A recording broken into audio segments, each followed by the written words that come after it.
What's up, everyone? Welcome back. We're getting ready to move into day number 2 right here in the Asia Showdown, brought to you by Ladoma. Season 4 has been pretty exciting, and the team's really bringing in a lot of pressure, a lot of competition. But as we know, it's day number 2, so we are going to be stepping into more excitement to see what the teams are going to be doing and who's going to be locking in the most possible points here. 6 matches is what we are going to be looking at, of course. I'm joined by Mr. Alanin on screen as well. You. But yeah, so there is going to be a lot to come through from our squads here today to see who will be the ones to clutch it up and, of course, get all those amazing points. Yesterday, actually, we've been seeing quite a few teams stepping up to that challenge, keeping the aggression right up and, you know, making sure that they can secure as an aggressive day as they possibly could.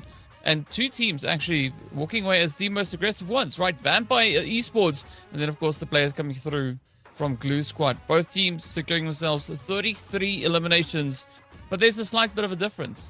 Glue Squad, they're the only team in the top 7 that have not been able to secure themselves a winner chicken dinner. So I'm curious as to whether or not they could potentially be looking to get those winner chicken dinners going here today.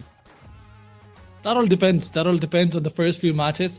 I mean, if they get the momentum in the specifically first few fights, if they get it, then probably they'll convert it in a chicken dinner. But, you know, the lobby is not going to allow. Now that we're getting close to the last day, I mean, today is the day of comebacks, you know?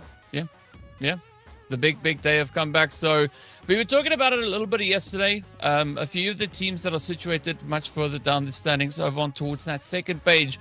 This could be that opportunity for them if they use it, and I hope they do, to get themselves situated up onto that first page, right? The pressure is going to be on to see whether or not the teams can actually lock it in and follow through, get the job done. And of course, here is a good representation of that, right? Our team sitting on the first page, as you can see there, Glue Squad, 33 eliminations alongside Vampire Esports, but they are yet to get a winner chicken dinner. It just shows you that consistency with regards to aggression that Glue Squad has been able to maintain, and of course finishing quite strongly in those past few games. So I like what these teams are doing, and I like the kind of play, what they're moving through. And now it is all down to what day 2 will bring through here. Boom Esports, as you can see there, also alongside ASI8. Now it's interesting, as we saw Boom Esports performing quite well back in Season 3. This time around, first day, not a bad run, right? Getting themselves 31 points there. But 31 is going to be the gatekeeping slot, right? Skyforce doing exactly the same. Both squads walking away with 20 eliminations and 11 placement points. So there is going to be quite a bit of pressure on both to see who will be not only gatekeeping that top 9, but also allowing access up into the top 5. Because as we know, that is where the share of the prize pool stops. Only the top 5 teams get their share of the exciting prize pool that we have here. And of course, that MVP slot is available as well. DRS, though, not quite sure what's happening on that side. 3 points in 4 matches. That is a little bit troubling. But maybe they are focusing on other things that we're not fully aware of just yet. Nexary, though, they had a good day, making it all the way up into that 13th position, jumping 4 slots, trying to climb up the board. But as we know, today we are going to be working through the exact same map rotation as we've been looking at the past few days. We are going to be starting it off on the tried and tested Rondo, and then after which we'll be heading into a triple dose of Erangel before concluding the day with 2 Miramars that will be played out here. And so what we've been seeing, especially over the past 2 days, is Miramar has this weird thing that happens on it. The map goes to the water for both days. The circle. I The don't know. circle was the main factor. Yeah. Go on. I don't know why. Like, what's cooking, right?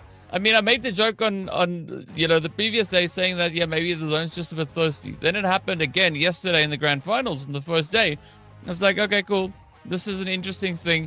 I don't quite know what's going on with these maps, but it is to some extent making for some pretty exciting gameplay, because the teams will have to really shift up that dynamic, because they can't stick to the usual strategy, right? This is not the way that Miramar is usually played. So I'm really excited to see whether or not today maybe the zone will come to its senses and decide, you know what? Oh, this is a desert map. Let me go back into the desert, as opposed to trying to wrap everything up on that coastline. I mean, that's the beauty of Miramar, those long-range fights, and, you know, teams coming up with some crazy angles on top of the hills. But whenever the circle goes toward the water side, things get difficult for all the teams. But I think it also gives the opportunity to practice in many big tournaments. Like we have seen this going on in PMGC, previous Esports World Cup, PMGO, that the last Miramar map was always a water circle. I don't know if they control it manually or something, but if the last match, which always played on the map of Miramar, the circle was going towards the water side.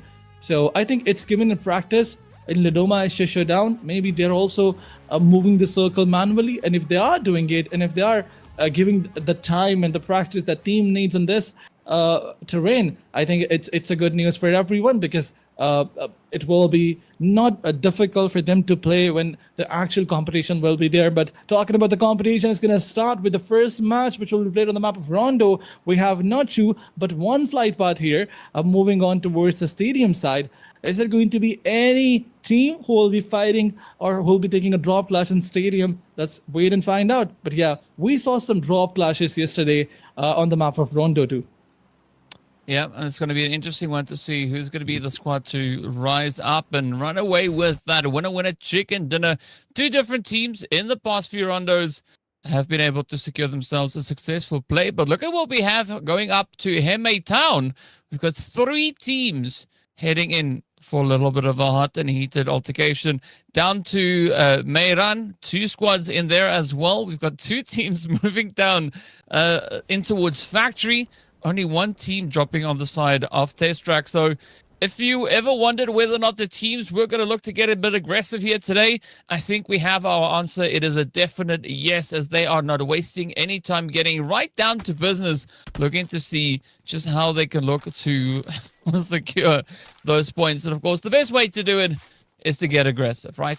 To enable those eliminations. And then all you got to do is maybe look to add a side order of placement points to it. Absolutely. Vampire Sports getting aggressive. They have 2 elimination points already in the backpack. This time around, it's Lazarus with 2 points.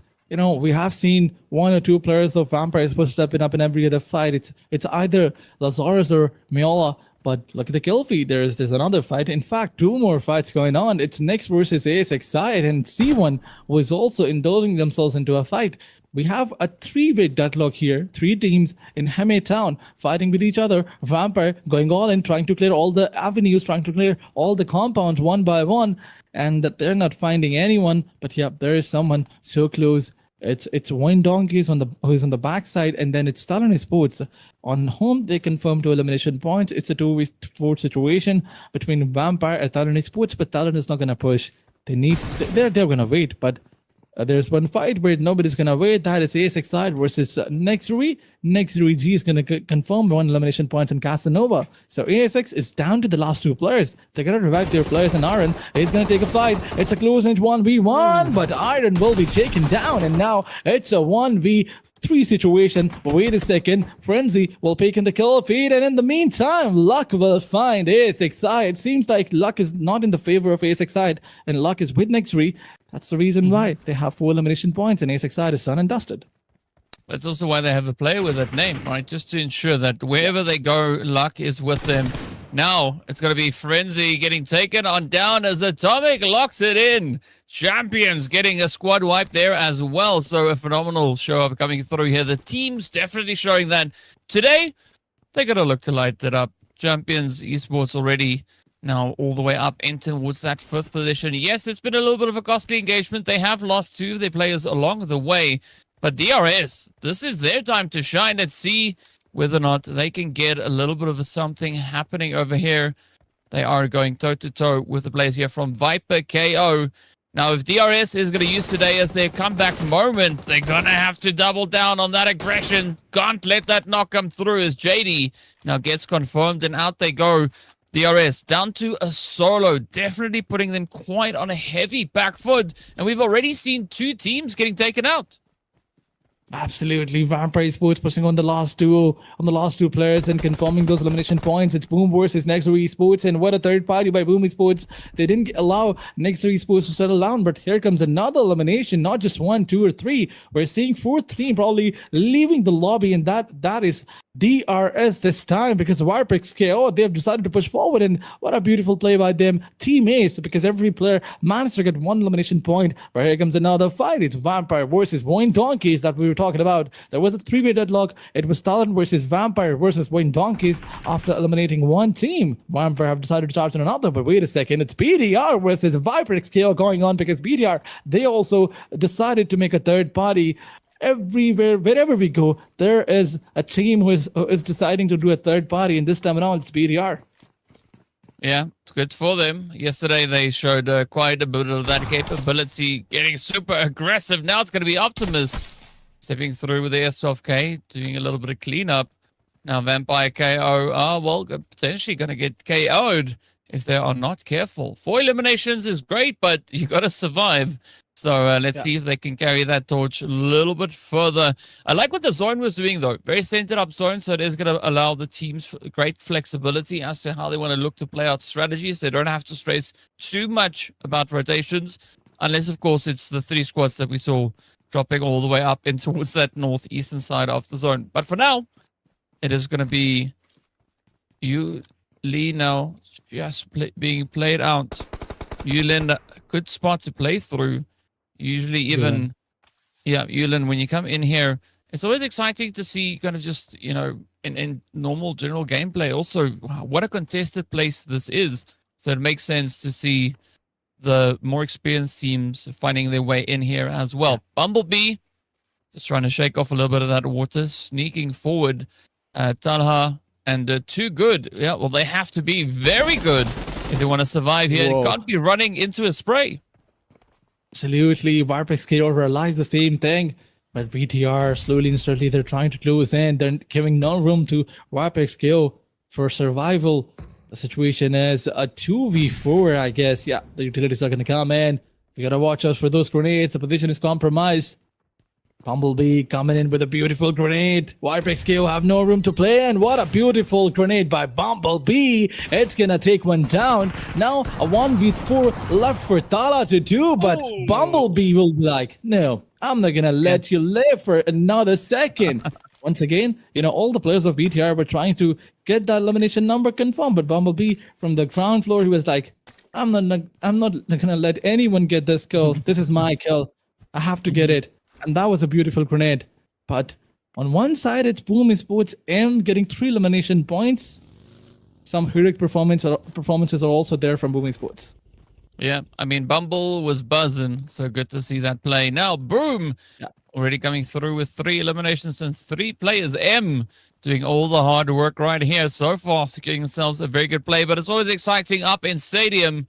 Now, how are they going to look to rotate back in towards that next zone? Fortunately for them, they don't have to go too far. All the way back in Test Track, though, it is going to be a slightly different situation. Xavier starting the match with a 3-piece, getting a knock and a confirmation secured on their player is going to put them on a very difficult footing here as they now try to climb their way back. It is going to be Levi and Dockel, but down goes Levi's as well. So Dockel now with all that expectation riding on them. RRQ absolutely relentless as they move on forward, but that is exactly what Dockel can handle.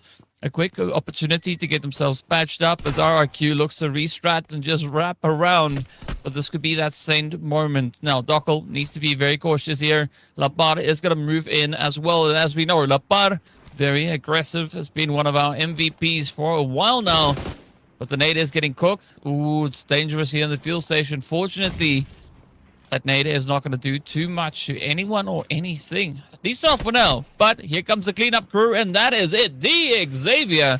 Out they go. 2 eliminations up, and RRQ sitting quite comfortable on 5. Absolutely. RRQ is sitting so comfortable on 5 elimination numbers, but they only have 2 players. Chicken Dinner is going to be a little bit difficult. They need to play that safe play.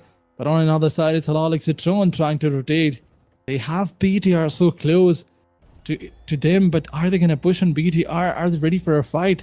I mean, Halalik Citron, that's one thing that they do in the first match, and that is that they stay away from all the possible contention. But here comes the glue squad against Boom Esports. They're not allowing anybody to get the domination. Boom Esports down to the last 2 players in glue squad. They have 1 elimination point. They have 4 players. They gotta watch out. Even if you get yourself into a fight, you have to stay alive with all 4 players like BTR, because they mean business over here.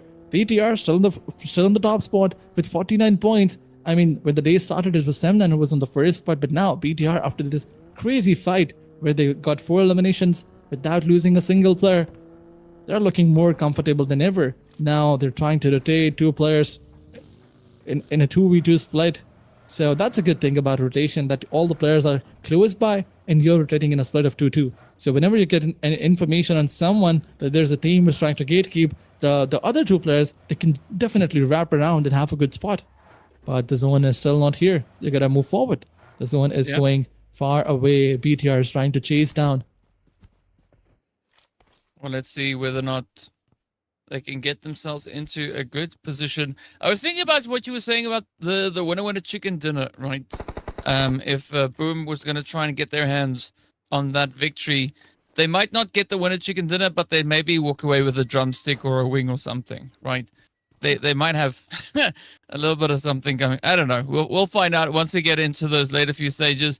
But for Boom to clutch it wouldn't be impossible. It is going to be challenging, but it's not going to be outside the world of outside the realm of possibility. If they want to get that done, Rando, I think, is one of the few maps in which you could potentially pull off a strategy like that, utilizing the terrain, the buildings, but it's all going to rely quite heavily on where that zone is going to be taking us. Same 9, though. I was talking about them, having a really good day yesterday. They were just super consistent with regards to placement points, right? The highest placing team when it comes to placements, 24 placements. So it shows that they have a strategy that works quite well for them, right? Managing to get them quite well situated into those last few stages. But now they're going to have to deliver on that front, right? They're going to have to keep that ball rolling and keep the pressure going here as well. So let's see if they can do exactly that. Bandit also just moving through test track. It's always a little bit of a risky play because there's so many points that you have to be cautious of. I mean, even just the racetrack up top proves to be quite a bit of a risky angle. Absolutely, but Bandit Esports coming up against RRQ, although RRQ already lost 2 players, so it's going to be a good fight. An easy fight indeed for Team Boom Esports. But here comes the first grenade. Is he gonna find someone? The answer is a big no, but Lapar with a beautiful counter grenade. He's also trying to get some players knocked out. RRQ, now that they have fallen back from this situation where it was not a 2v4 but a 1v4, I think they will look a little bit more comfortable now. But I mean, stepping into any 2v4 fight, it's never going to be easy for you. And we know how Bandit Esports plays. They wanted to go all in yesterday. They were playing for elimination numbers. That's where that's where they struggled. They were going in drop clashes, and every time they go in a drop clash on Erangel's map, it was RRQ was in front of them. So they probably have an idea that how Team RRQ plays. But wait a second, Tensky, how can you make such a stupid peek? But Tensky got punished. But on the back of it, some saviors of Team Bandit Esports are also there. Sen9 trying to do a third party in all this fight, and RRQ is receiving all the damage. Yeah, it's an interesting spot that we are looking at here. I mean, Lapar and their teammate needs to be rather cautious as to how they take this approach, as you said, right? Whatever they do, the shots keep on finding them, but they're not done because there's another team coming in from that eastern side as well. So this is going to potentially turn into a Dagwood, right? Not a sandwich, but a Dagwood with so many layers to it. And I'm not quite sure whether or not RRQ will be able to survive that push. Now, we did see Icy and the rest of his team also from Skyforce way off in the distance. So there could be even more potential dangers and threats just brewing on the horizon. But for now, RRQ, they're going to be focusing predominantly on Bandit, hoping for an opportunity here. Tensky learned from that initial knock. Now it looks to keep themselves very well hidden. Meanwhile, Vampires and Skyforce are going to be fighting each other a little bit more to the eastern front. Here we go as Lazarus quickly mobilizing, looking to push. They have had the opportunity to get that knock going, but now they got to follow through. Sanchir is there, so it's not going to be an easy clap as, well, Lazarus experiences that firsthand. Now we got to see that double down come through, right? Vampire need to bring in the defensive angles. It is now Mula keeping up that front line, and the rest of Skyfall's also going to come swinging in hot. Absolutely, Skyforce, they're gonna revive their teammate. Riley is bleeding out, but on the other side, a beautiful knockdown by Sanchir is gonna take down one on Vampire. Riley is getting revived. The smoke is here. Smokes are popping in, but Vampire, look at the map. They have decided to charge in. They know that the revives are gonna be there. And look at those beautiful grenades on IC5. Riley will be taken down by Kanto. And once again, a fallback should be there because one player up against three player. Not a good idea by Skyforce, and Sanchir giving some cover to his teammate. But Skyforce, they gotta regroup. They gotta be together in this fight if they want to take this fight. But I think a fallback should be the call out from Team Skyforce side. They don't want to get in this fight where they are on a disadvantage. And I mean, it's outside the zone. Why would you fight here? It's not needed. It's not necessary. It's not the last zone. We still have 4 more stages to go. 5. Yeah. Yeah. You don't want to give up before you've even gotten to it, right? You want to keep that momentum going. So let's see if they can pull that one off. XKF, beautiful jump shot, landing the hits right into the side of Puzzle. But now the pressure is going to be relying solely on XKF to see if they can clutch this one out. Bandon looking to rush a little bit further forward. Hokia, who we've also seen play a few phenomenal games, now looking to get themselves mobilized. But Sem9 still waiting in the wing. Boom also coming in for their share of the carnage. So how's this one gonna pan out? I mean, I think for Bandon, there was a bit of an opportunity to get that some of the pressure alleviated from their shoulders, as we did see Sem9 holding up behind them.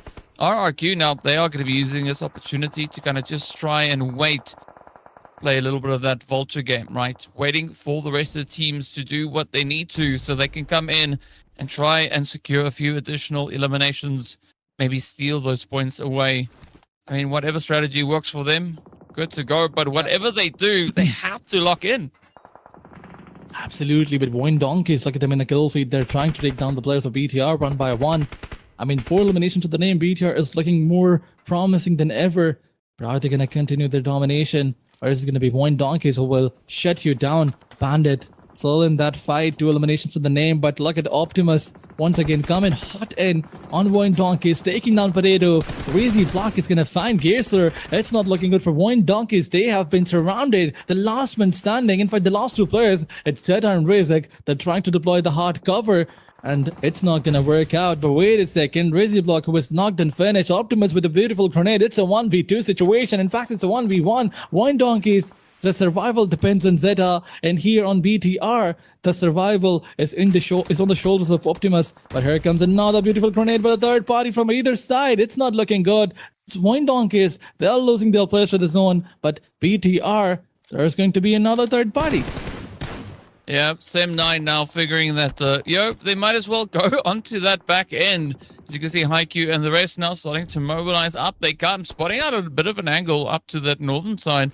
That, of course, is going to be one of our few remaining players coming in from Boom Esports. But now, it is going to be go time as Sem9 get ready to strike. Not quite sure if Voin Donkey is going to be able to bounce back from this. It is Potato and Razak, or Zeta and Razak, that are going to be the final 2 survivors here.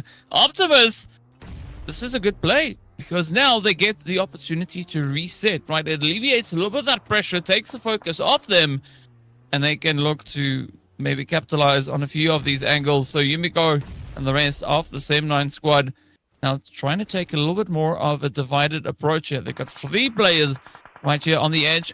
Down they go. No, boom, out they are. 3 eliminations or 3 points to their name.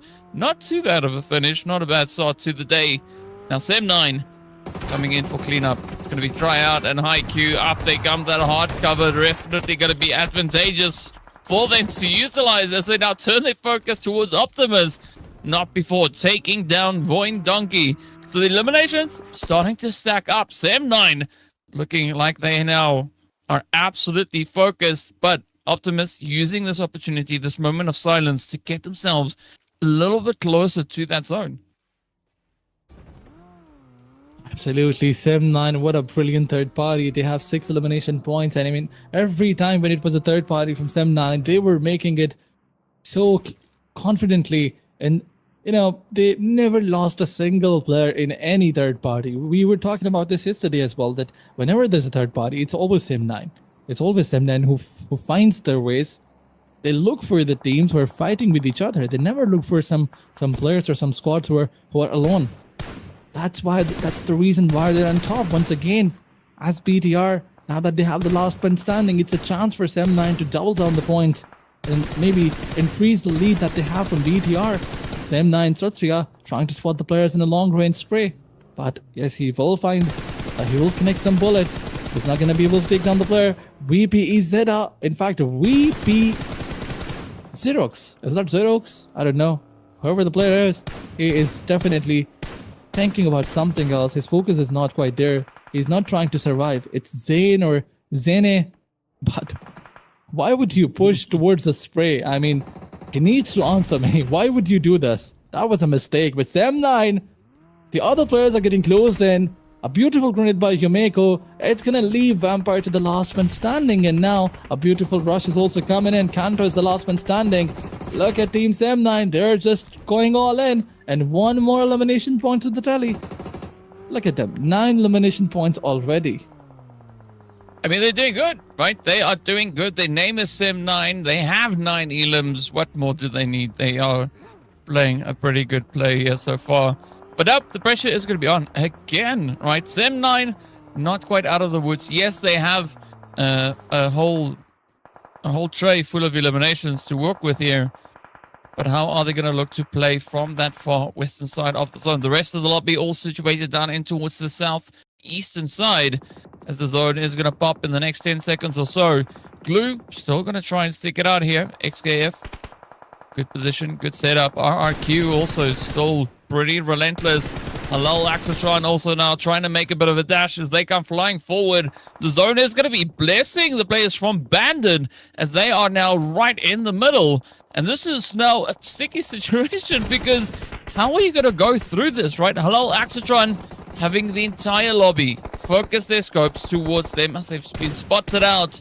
You can see those eliminations just locking in. Halal, one of the final few teams to make a dash for zone. And I don't quite see them making it in anytime soon, especially not with Sem9 holding up the edge. Absolutely, Sem9, 10 elimination points. What an absolute chaos they are bringing to the lobby. And this time around, it's Halal Exotron who's gonna find them. But wait a second, some grenades are going. That's the same place where they want to fight against Team Vampires. But do they have any idea about Madcat? Because that player has a beautiful position. But try out, his position is compromised. You gotta watch out. You gotta fall back to his other teammates because if he gets spotted, there will be one player down and confirmation will also be there because Sem9, they cannot go back and revive their teammate. The solo is so far away. The grenades are going in. Madcat was spotted by Satria and this player is always doing the heavy lifting, always coming in with some beautiful knockouts and giving the advantage to his team. Well, Magistrate going out to Satria, but let's see what the rest of the crew is going to do on the front line. This roadway is proving as a nice bit of coverage here now for Halal Axotron, but it's not going to be sufficient as Hitman goes down, and that is the end of the road for them. Not a single elimination to show for this game. Now, Bigatron by Vitality, they also get taken down, 5 eliminations up. Satria, Yumiko trying to play a little bit of cleanup. Oh, but unfortunately, tryout does get confirmed and out they go. RRQ managing to somehow get that confirmation. So again, the elevation is going to prove quite beneficial. Now, Sem9 have to do a little bit of work. They need to try and rotate in here, but we don't quite know where that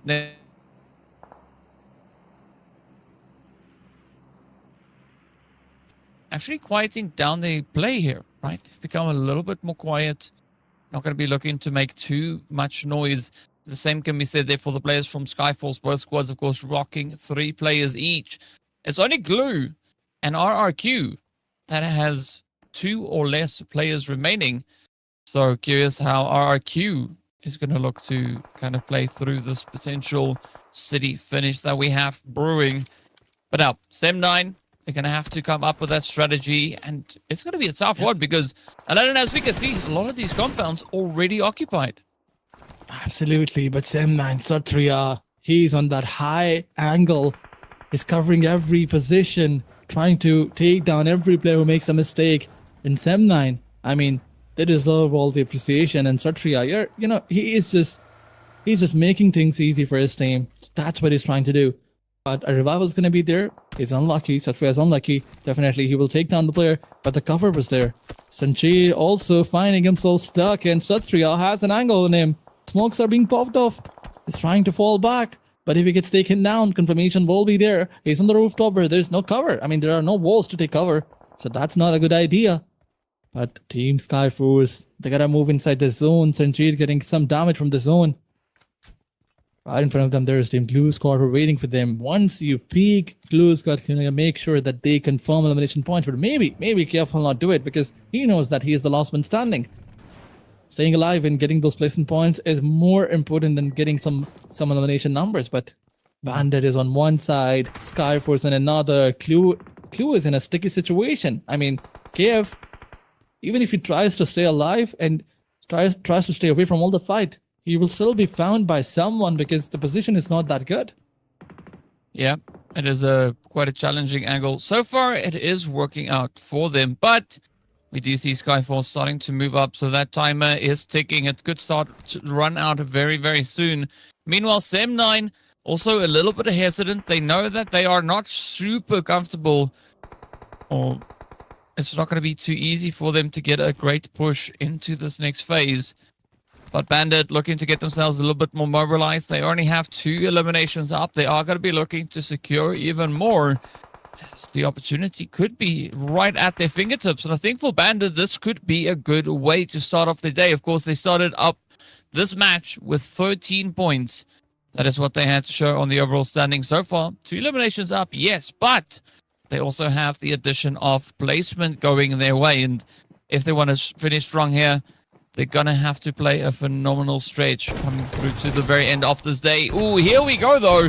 There's going to be Skyforce knocking on the door. They want entry. It's going to be XKF now having to dance around the nades, as unfortunately they get picked up. Glue Squad go out with 2 eliminations up, but at least picking up that 5th place, or the points for 5th place finish.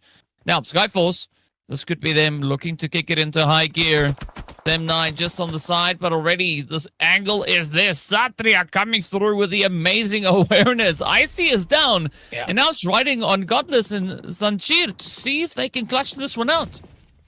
Absolutely, Skyforce still trying to clutch the situation with RRQ. They have 2 players, but they still want to get some more elimination points. They are not ready to leave this position. They have the best angle if you're talking about the position. They're staying away from all the trouble. I mean, it's Bandit right in the center, but then it's Sem9 who needs to make their ways inside the zone, and they have Skyforce in their way.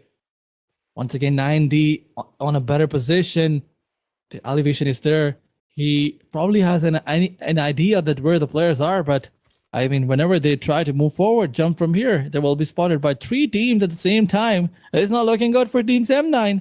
They gotta move inside the zone, and the first challengers who will try to stop them is going to be Skyforce. Godless is low in HP. All because Team Bandit is still trying to pinch down the players. Sanchir, look at this. There's going to be the first knockout, but he barely survived. The luck was on his favor. The timing was there. Sanchir has no idea where 90 is, but the circle is closing in. 5 more meters away from the zone. If only he had circle here, it would have been very easy for Sem9 to get more elimination points, but unlucky they are that the circle is 5 meters away from there. But once again, Skyforce looking for some mistakes of their opponents. Bandit, they're prone down. They're not making any noise. But Sem9 needs to move inside the zone, and I think they have moved. They are inside the zone now. Yeah, and just barely so. It's not going to be an easy finish for any of our remaining squads here. He knows. Oh, look at that. Icy. Beautiful play up onto Yumiko. Let's see whether or not there's going to be more coming onto Satria. Godless getting hit as well. This is now Sem9's opportunity to rush forward as the pressure looks to build. They still have quite a bit of elevation to try and play off of here. But let's see whether or not Skyforce is going to be able to close this one out. It is Haikyuu just there alongside them.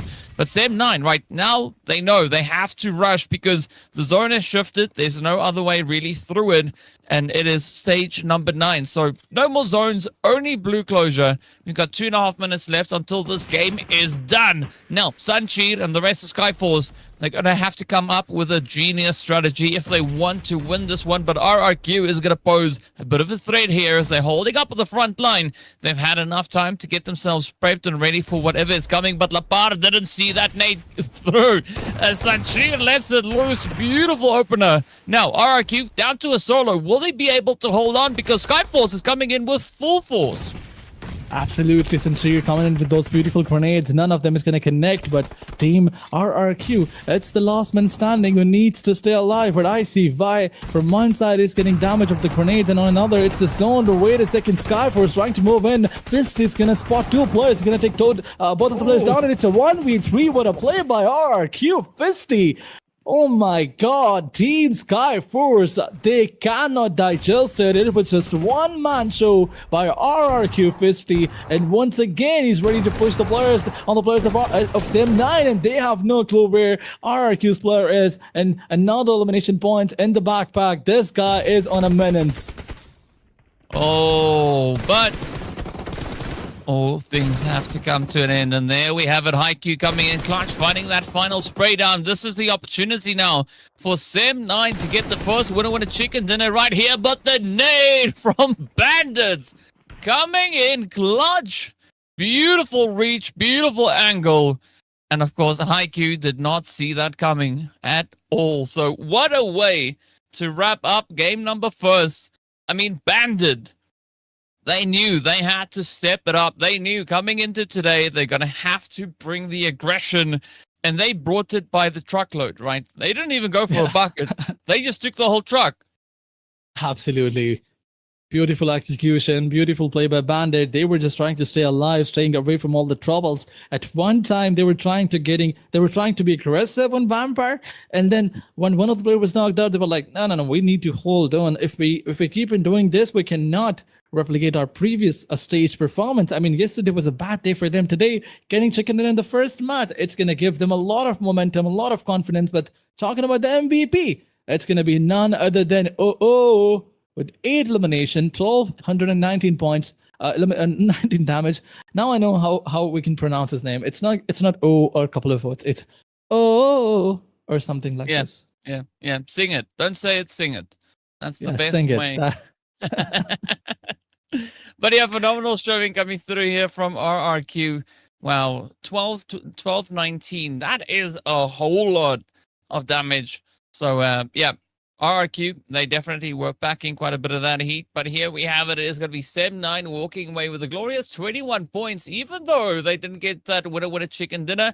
And then, of course, Bandit with the victory coming through on 14. So in one single match, on the second day of the grand finals, they were able to double the points that they started the day off with. So I gotta love this for them. I mean, this is exactly the kind of pacing that we need to see come through here. Skyforce, I also appreciate what they did. They stepped up the ante. They made sure that they can keep that pressure up because they knew they were that close to catching that top 9 position. So well done to them. And of course, then, as we can see, the rest of the lobby also trying to keep that momentum going. Vampire coming through with 6 eliminations. Everybody getting points on board, except for DRS and Talon.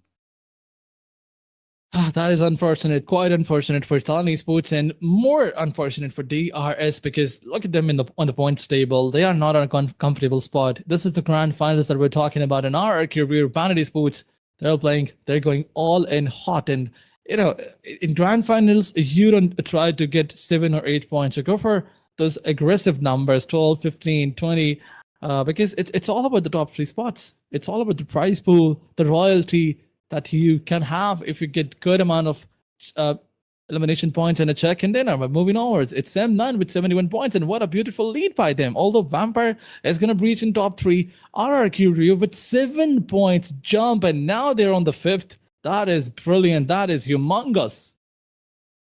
Yeah, it's pick a fancy word and you could throw it in there, and that is exactly what RRQ did. So very well deserved jump coming through from them. Skyforce also stepping onto this first page, but as we know, it is going to be a fight for the top 5 slots. So RRQ now have a lot of responsibility on their shoulders for the rest of the day.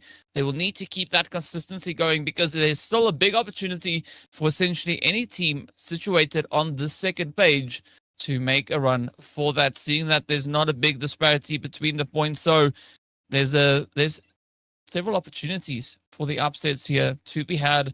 Of course, we now have 3 squads sitting on 34 points, right? Boom Esports in 9th place, then ASI 8, as well as the players coming through here from Todak. So whatever you do, you're going to have to try and do it with the utmost level of accuracy and brilliance. Absolutely. Dingoes, unfortunately, they didn't join the first match, I think. Yeah, you can see that they've played 7 matches, but they were probably not there in the previous match. But moving onwards, it's the match number 8 that will be played on the map of Erangel. A bit more breathing space will be given to all the teams because, we saw some drop clashes on Rondo, probably more drop clashes, more rotational fights because in Rondo, whenever you try to rotate, you do not have those long road networks. You have to go through the hills. That's when you get spotted, and that's when you find yourself into a fight or in a sticky situation. In Erangel, it's not going to happen. You'll be given enough time to rotate. You'll be given enough time to focus on your players, and I hope that it will be a good match for all the teams who want to make a comeback. Yeah, they will have to try and see what they can get cooking here, but as we know, we've already concluded that first match of the day. Now we have to go pull Erangel out of the bag and come in with a triple serving of that. So to get that all prepped and ready to go, we are going to be heading into a break. So stay tuned and we'll see you right back.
Welcome back, everyone. We're getting ready to move into our second match of the day. Of course, we are heading over into the luscious lands of Erangel to see who will be stepping up to claim that winner chicken dinner. Sem9 got a winner chicken dinner on Erangel yesterday. Today, game one, they came very close, right? They were like right there to see just whether or not they can surprise us with another amazing performance. But I like the kind of pacing that we've been looking at so far today. Yes, quite a few teams stepping it up, especially teams that need to get points, and a few other teams that don't really need points also stepping up. So I like the kind of balance that we have here. But of course, there's still a few squads that we would love to see them just have a bit of a crack at it, right? Come into this next match, come into game number 2 and bring everything, right? Bring all the aggression that you can find, as we're almost there. Absolutely, we are here.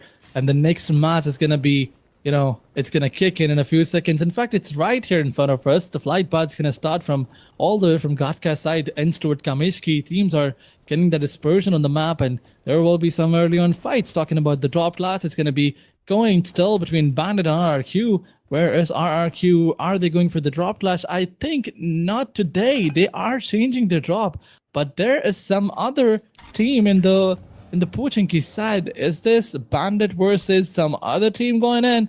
But yeah, DRS versus Vampire, still locked and loaded. DRS coming up with the first kill with a knife, and also Vampire giving the trade, answering back with one knocked out. Are they going to confirm the elimination point or not? But on another side, it's C1 getting some early on eliminations because of their rotation. They were trying to go towards the drop, but Fairpier is a hot location once again. Look at the circle. Look at the point of contention. It's so close to Pochinki. 3 to 4 teams are there. Yeah, love to see this. Oh, a little bit of that drive-by action as Kino tries to lock it in, but unfortunately, Kino is not going to be able to survive that spray down. It's going to be Balja. Also, just looking to get a little bit of distance now, right? They need to fall back. They need to retreat and go back to Ferry Pier to get the rest of the crew. And you can see now, C1 starting to mobilize, picking up the cars, but will they be able to maybe contest the edge of zone here? Because that's where we've got Halal Axatron, we've got the players from Bandit in there, we've got Sem9 in there. So it is going to be a little bit more of a challenging position to try and play through. I'm looking at South George as well, right? Nexury as well as Skyforce. We've got the players from Glue Squad all the way up on towards that side there. So it is going to be an interesting one. Well, as we'll have quite a few points where the teams will be finding each other. A lot of those drop clashes, hot drops, call it what you will. But Ace 8, though, they've got a comfortable spot up into Saverni. Nobody there to challenge them, so they can actually look to get themselves or build themselves a little bit of that momentum pushing into the remainder of this match here. Now it's going to be Satria looking to clutch it up here for Sem9. Tryout has already been dropped down. Ooh, but they're coming in very staggered on this push. I'm not quite sure if that is going to be the approach or the angle to play against coming through. Oh, look at Atomic. Champions. Absolutely, Atomic on and off angle, and he will find one player down. Sorcia is knocked out. The most valuable player of this team is also knocked out. And let's see, there's another 1v1 between Yumeko and another player of C1. One more player knocked out and finished. Champions Esports, they are just dominated in this fight. Although the first knock and finish was on the side of Team Sem9, but look at this. The last man standing will be left to fall back because he will not be allowed to revive his teammate. That's not looking good. Atomic, I mean, you need to give the credit to him. The way he plays himself so beautifully. I mean, it was impossible for Sem9 to spot him. He just surprised that one player and won the first 1v1. That's how they won the fight. But wait a second, Boomy Sport versus HLE, and how did they not realize that someone is climbing this tower? Well, I mean, they were probably focused on a little bit of loot. Like, I can understand that from as a loot goblin myself, I fully understand it. So you can't really fault them on that. But now they're going to have to face the music as Boom Esports are going to coming in and they demand justice for what? I don't quite know, but maybe they want to share of that loot as well. Up comes the push, the jump shot, beautiful angle by 6ix9ine. Oh, but is that going to be enough though as Yumi rushes forward an absolute devastation on the side here of Halal Axatron. It's going to be 90 degree, looking to close it up, just trying to breach the staircase, and here they come, managing to duck dive and dodge their way right back into the lobby.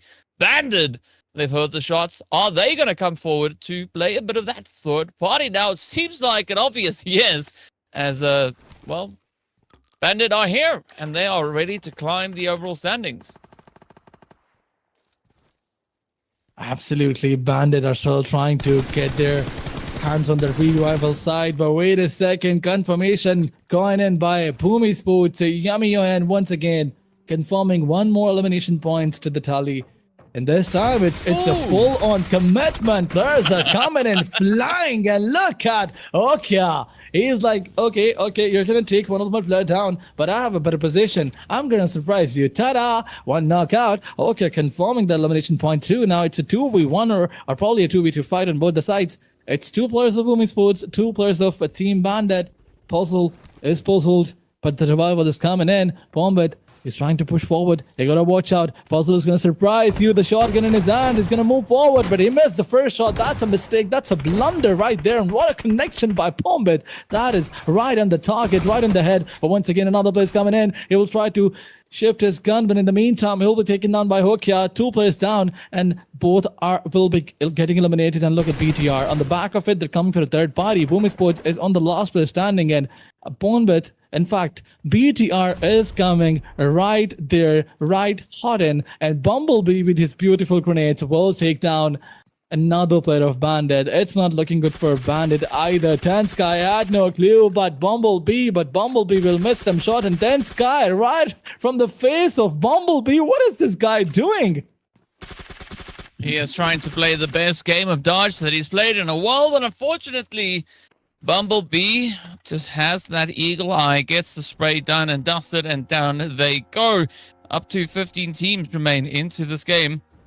It's going to be Balja, the last remaining player now for the side of Champions, looking to get themselves situated a little bit further down towards that southern side. Of course, the zone has moved up to the north, so there will have to be a rather elaborate rotation coming through for the remainder, or the survival rather, of Champions Esports. Glue Squad, though, we did see them drop over in the container yard, and so looking at the current positioning there, it doesn't look too crazy.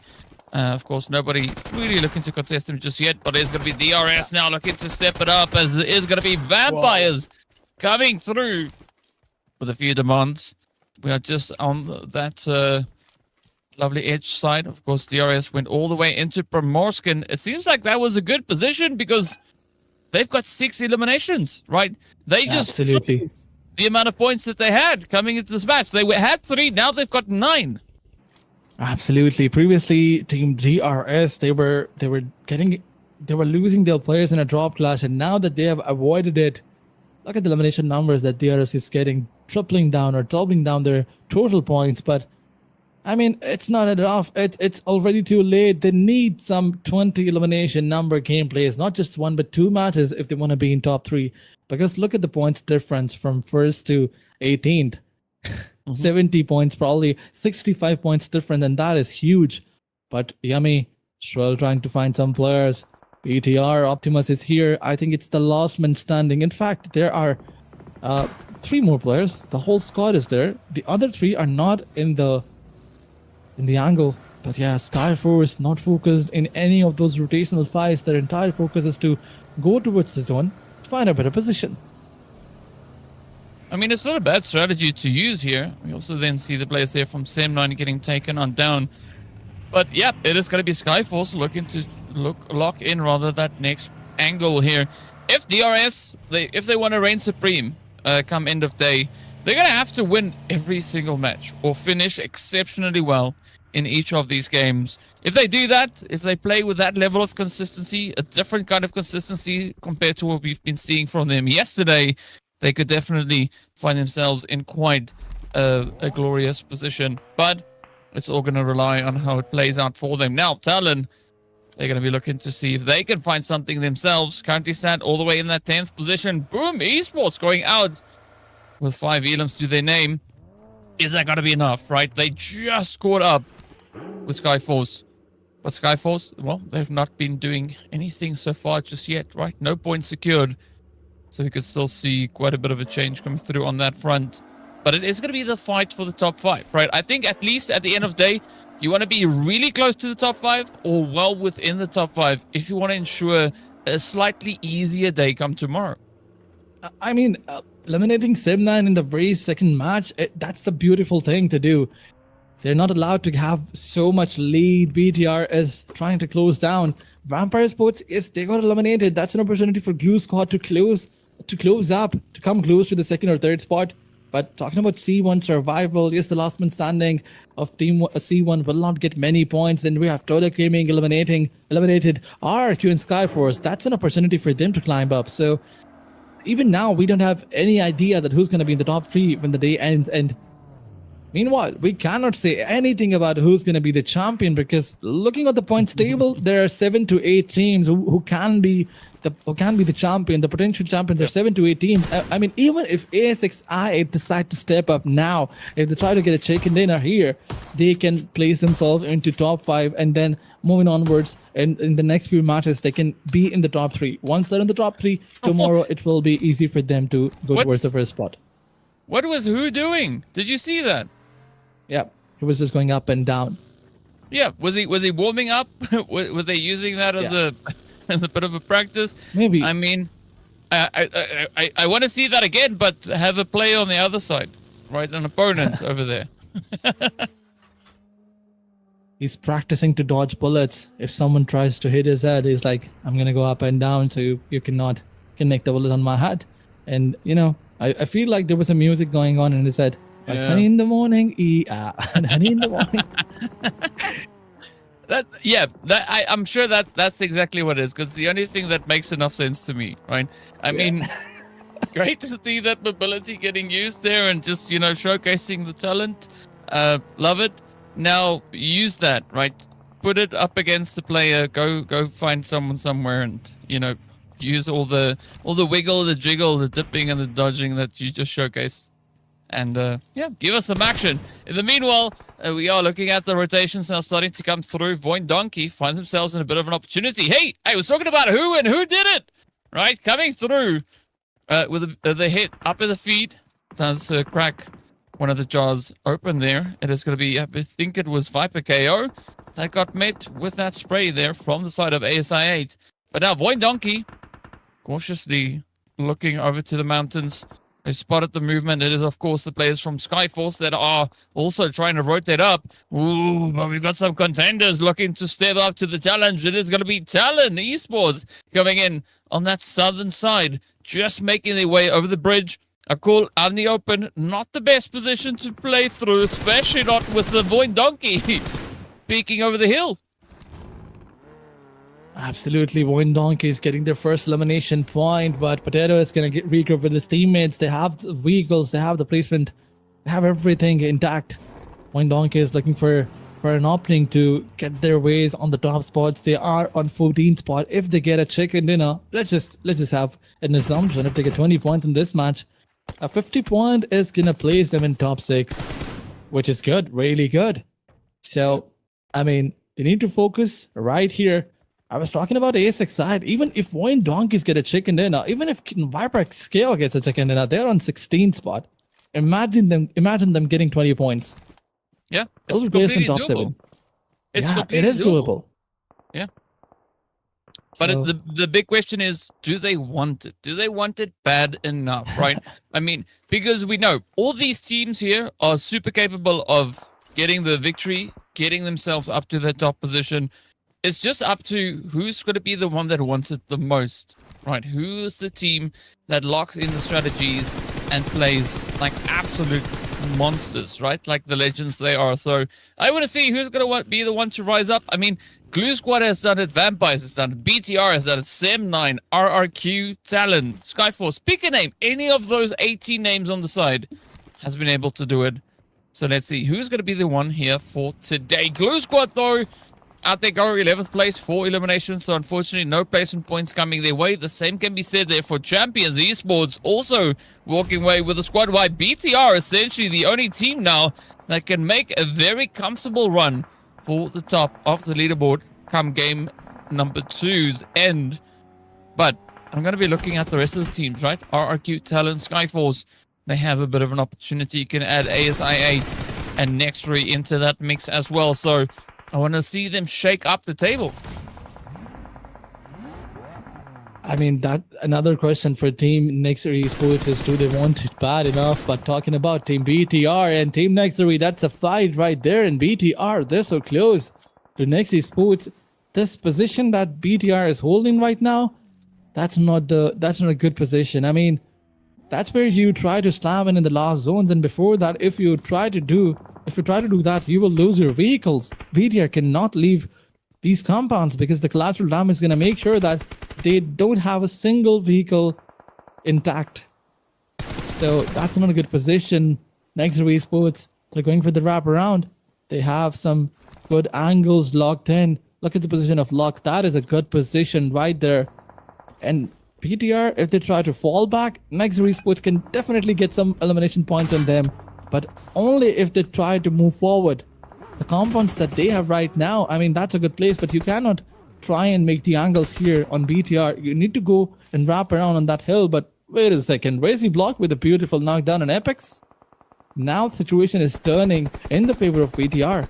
Although they are on a worse position and Skyforce coming in with a third party, seems like the PUBG gods are in the favor of BTR. They're helping them. Well, I mean, happy to see that for them. But let's see what the response will be from the rest of the lobby. Are they also gonna make a few plays here? Will we see something happening up in towards center zone as the pressure is on. That blue is going to be closing up here. Now let's see who will rise from the ashes as Void Donkey Potato comes through with a bit of a jump shot, tries to clutch it in. Now contestation is going to come through here. As you can see, several teams looking to step up to the table. It's going to be Viper KO also finding themselves in quite a bit of a predicament. They still have Lord on Overwatch, so there could still be quite an angle played out here. Oh, yep, you got to watch it. You don't want to get caught like that. DRS looking to move up as well. Their duo just riding on the edge. You can see Cyclone and Killer YT patiently awaiting the moment, the opportunity. Nextory, unfortunately, not going to live to fight further than that 8th place, but at least bagging the 2 eliminations to go with that. Now comes the spray, and that is a beautiful job being done here by DRS. Cyclone sitting on 0.5 of the HP. So low. I've never seen the bar drop that far down, but a quick clutch coming in here as they do res themselves back into the fight. Now DRS looking to move out, but they're going to have to be careful because Viper KO, they might have quite a bit of a dent delivered to them, but they're not out of the fight just yet. ASI8 also now starting to move in. Absolutely, they're trying to send ASI8 back from this place, and ViperXK also trying to cook some grenades out there. Look at Lord, beautiful grenades gonna come in, but that's a firecracker. Killer YT barely surviving the grenade. He needs to fall back. I mean, he is in that position where ViperXK can reach with their grenades, but they have 11 elimination points with the name. Still alive with 2 players. That's not a good place to be. DRS needs to find a better place. They're not inside the zone, but RRQ versus BTR is also going 4 elimination points to the name. RRQ is looking confident, but Bumblebee from BTR's side. Where are the other 2 players? You gotta play together. I mean, the split is not looking good for now. RRQ, they've decided to push. They are going for the smokes deployment over here. They are gonna charge in on BTR. Bumblebee, you gotta welcome them with grenades. But wait a second, he has a beautiful M4 in his hands. And RRQ Lapar, what a connection by him! Oh my god, I've never seen such a precise aim by anyone. That was crazy. Well, you've seen it here first, folks. Now, there's going to be Skyforce looking to rotate up as well. Beautiful spray. Oh, look at this. RRQ, they just cooking. Yeah, they are cooking everybody. Whoever comes in their way. It's like they just find themselves into a lobby. For 1 second they're here, and another they're in the lobby. That is beautiful. Beautiful by RRQ. Not just Lapar, but Fisty also doing amazing things out there. And RRQ looking more confident than ever. But here comes ASI8 for a third party. Not looking good for a BTR. One of the players knocked out, going for the rival. Crazy block. You gotta watch for those bullets. And the ASI8. Ooh, cooking team BTR. ATR Resi block is on half HP. You gotta push forward. ASX side can go for the slam in.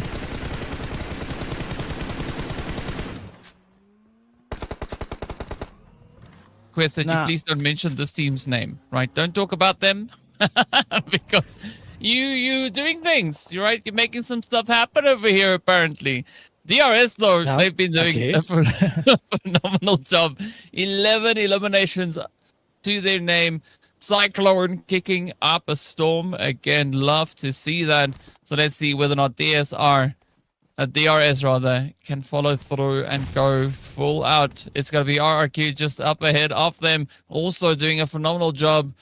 But both these teams, right, doing amazing things here. I want to see what RRQ are going to be able to do here. They've got the full squad. They have a good position, but are they going to be able to leverage this against DRS then? Let's wait and find out. DRS 11 elimination points with the name. They're going to find RRQ. I think it's the last player of Team Varpex Turca who's also trying to survive on the western and far western end. But it's RRQ coming in with all 4 players, 7 elimination numbers to the name. DRS trying to survive, but here comes the push. Here comes RRQ. Lapar is going all in on the back of the covers is being provided by the rest 2 players. And look at those grenades. The flying grenades are coming in. The cover fire will take 1 down, and probably the grenade is going to take another 50, connecting the last 2 bullets and taking down the player of DRS. And that's done and dusted. DRS out of the game. Wow, what a play. Bigatron by Vitality. Down they go. 5 eliminations to their name as well. ASI8 looking pretty good here. RRQ also looking pretty steady. 2 squads coming through with a full lineup. Now, Viper KO, you can see them just on that southern edge. Lord going to be trying to survive as best they can. Iron getting hit as Nuga now starts to approach here. The grenades starting to fly their way on through. A quick response coming through onto RRQ. Now, this is going to be ASI8 looking to bounce back. It is a tough fight across the way, whichever way you look at it. ASI8 holding on with a solo. Not quite sure if they are going to be able to survive, but RRQ looks to clean it up.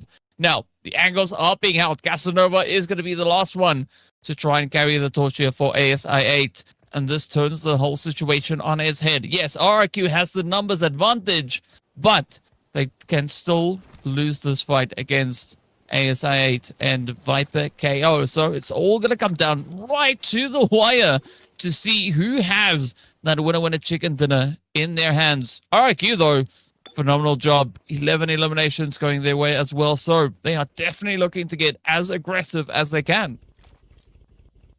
Absolutely. 11 elimination numbers. Can they confirm more points on ASX side or on Viprex knockout? But one player of Viprex KO managing to be in the top 3. That is beautiful. The survival points that they will get with such amazing strat is going to be, very important for Team Viprex KO on the points table. But RRQ, they're trying to find all the other players. They're trying to move forward. ASX side, Casanova is here. Baby's knocked out.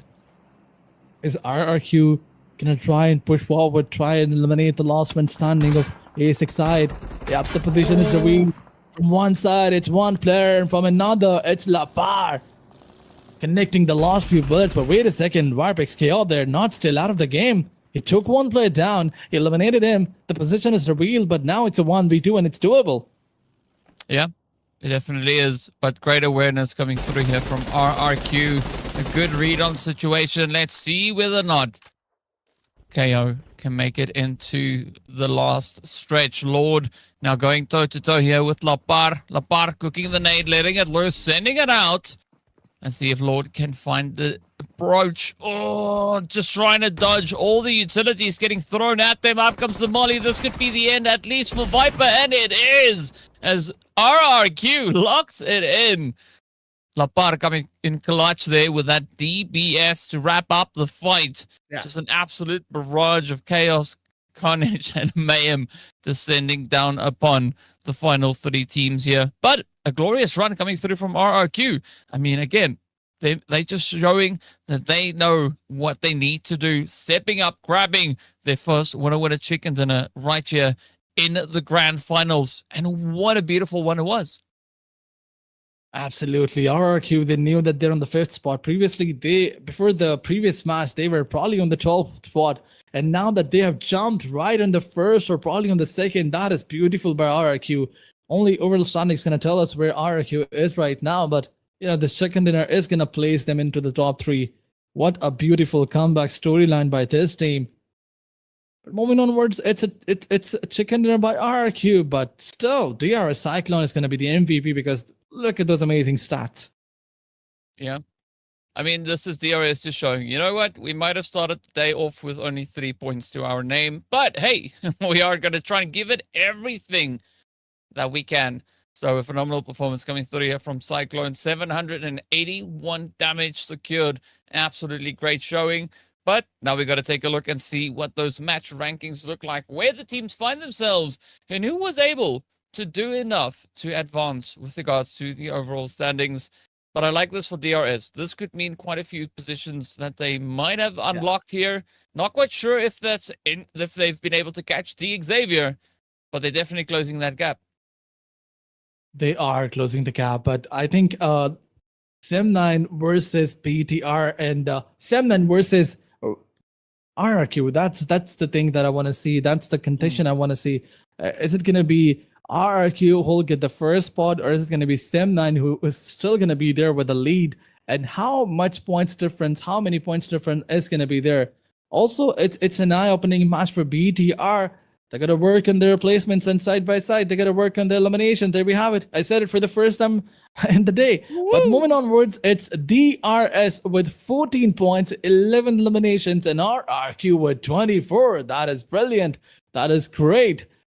Then Virex knockout with 13 points. I mean, they also need good points. Virex KO before this match, they were in the 15th spot. They'll probably try to make their ways in the first page. So these points that they had in the previous match will probably send them to the first page. Yeah, well, there's only one way to know.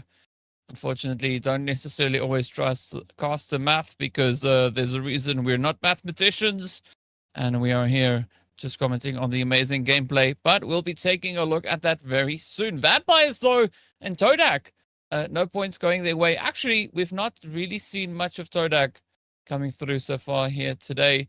So I'm curious if will be having a little bit more of that from them somewhere throughout the day itself.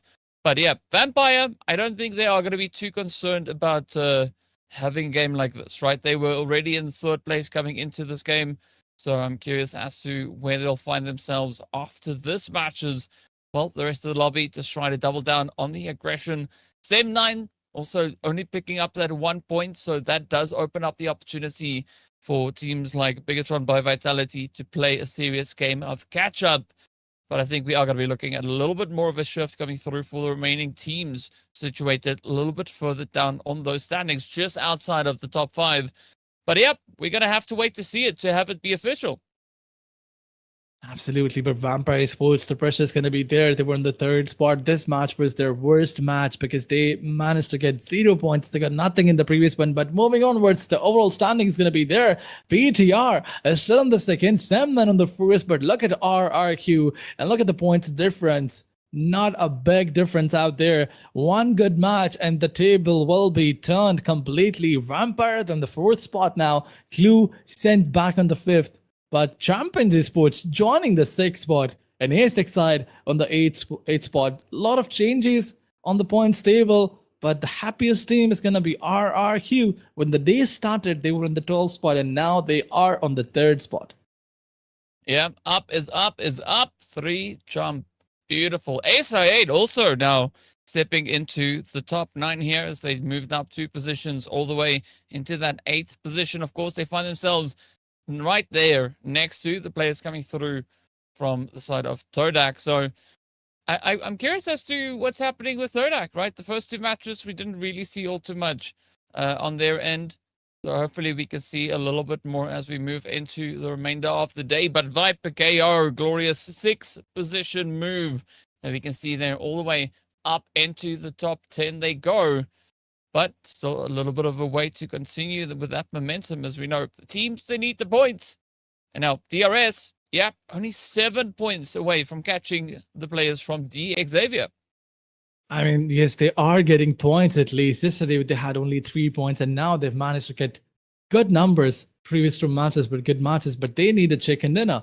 Moving on with it's the match number 3, which will be played on the map of Erangel. Do we have only one Miramar? Wait a second. This graphic shows that we have 5 matches today. Yeah, we saw it yesterday as well. We saw it yesterday as well. Yeah. So they're just checking if we're paying attention, right? Like, do we really notice the things? The answer is yes. We saw it. We are. Yeah, we're here. We're paying attention. But I love what the teams are doing here, right? Game 2, very, very satisfying. A few squads doing exactly what they needed to. I like the fact that ASI8 also upped their ante, right? Making that glorious push, securing themselves up in towards the top 8 there. But unfortunately, Casanova not managing to survive the aggression coming through from Lapar. And I look like I'm falling asleep in that odd pose that we see right there. So good that I've now pulled a Houdini. Back I come. There we go. Speaking of which, let's take a break.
Welcome back, everyone, as we are getting ready to move into yet another Erangel. Of course, the first one done and dusted. Now we prepare ourselves for match number next. Of course, it is going to be a hopefully exciting one. Upsets are starting to trickle on through. Love to see this for the teams. But Aladdin, the big question is, right, who do you think is going to play the biggest upset in this last match? And don't say the team in slot 8, because we know that you can't say their name.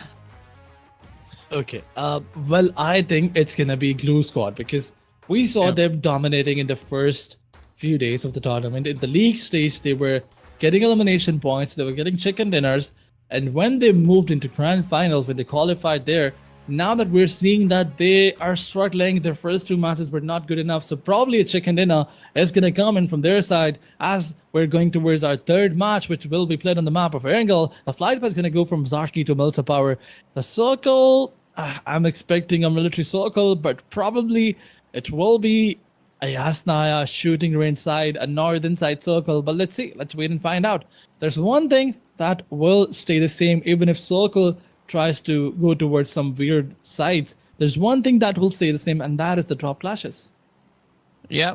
So regardless of what this map throws at the players, they are very consistent with getting involved in some pretty crazy fights. Zaki though could maybe see a little bit more attention coming towards it, right? We do see vampires dropping in there. We have seen a fight up onto Zarki in one of the previous days itself. So I don't know if that's maybe going to happen here because Halal Axatron, they are pretty close to it. It does seem like they are predominantly focused in on towards Northern George. Now we await that zone to be revealed. ASI8 still having the whole entirety of Severny for themselves. So not too much of anything really happening on that front. But down in South George, we got Nextry, we've got Glue also looking to get themselves situated. And the zone is going to be the big determining factor as to whether or not the teams will have to rotate vastly. The answer, yes. They will have to rotate all the way to that eastern side. So Shelter, at least for the time being, is going to be smack dab center zone. Absolutely, shelter area. But we all know that the team loves to play there. There are so many avenues where you can hold and try to keep some teams. The road network is definitely going to be there. But Wirebreak's knockout, they have the entire area for themselves. For now, they don't need to move inside the zone. They don't need to be worried about the rotations. All they can do is focus on collecting some vehicles and getting the loot. But wait a second, here comes the first fight. It's Sem9 coming up against Tode Gaming, I guess.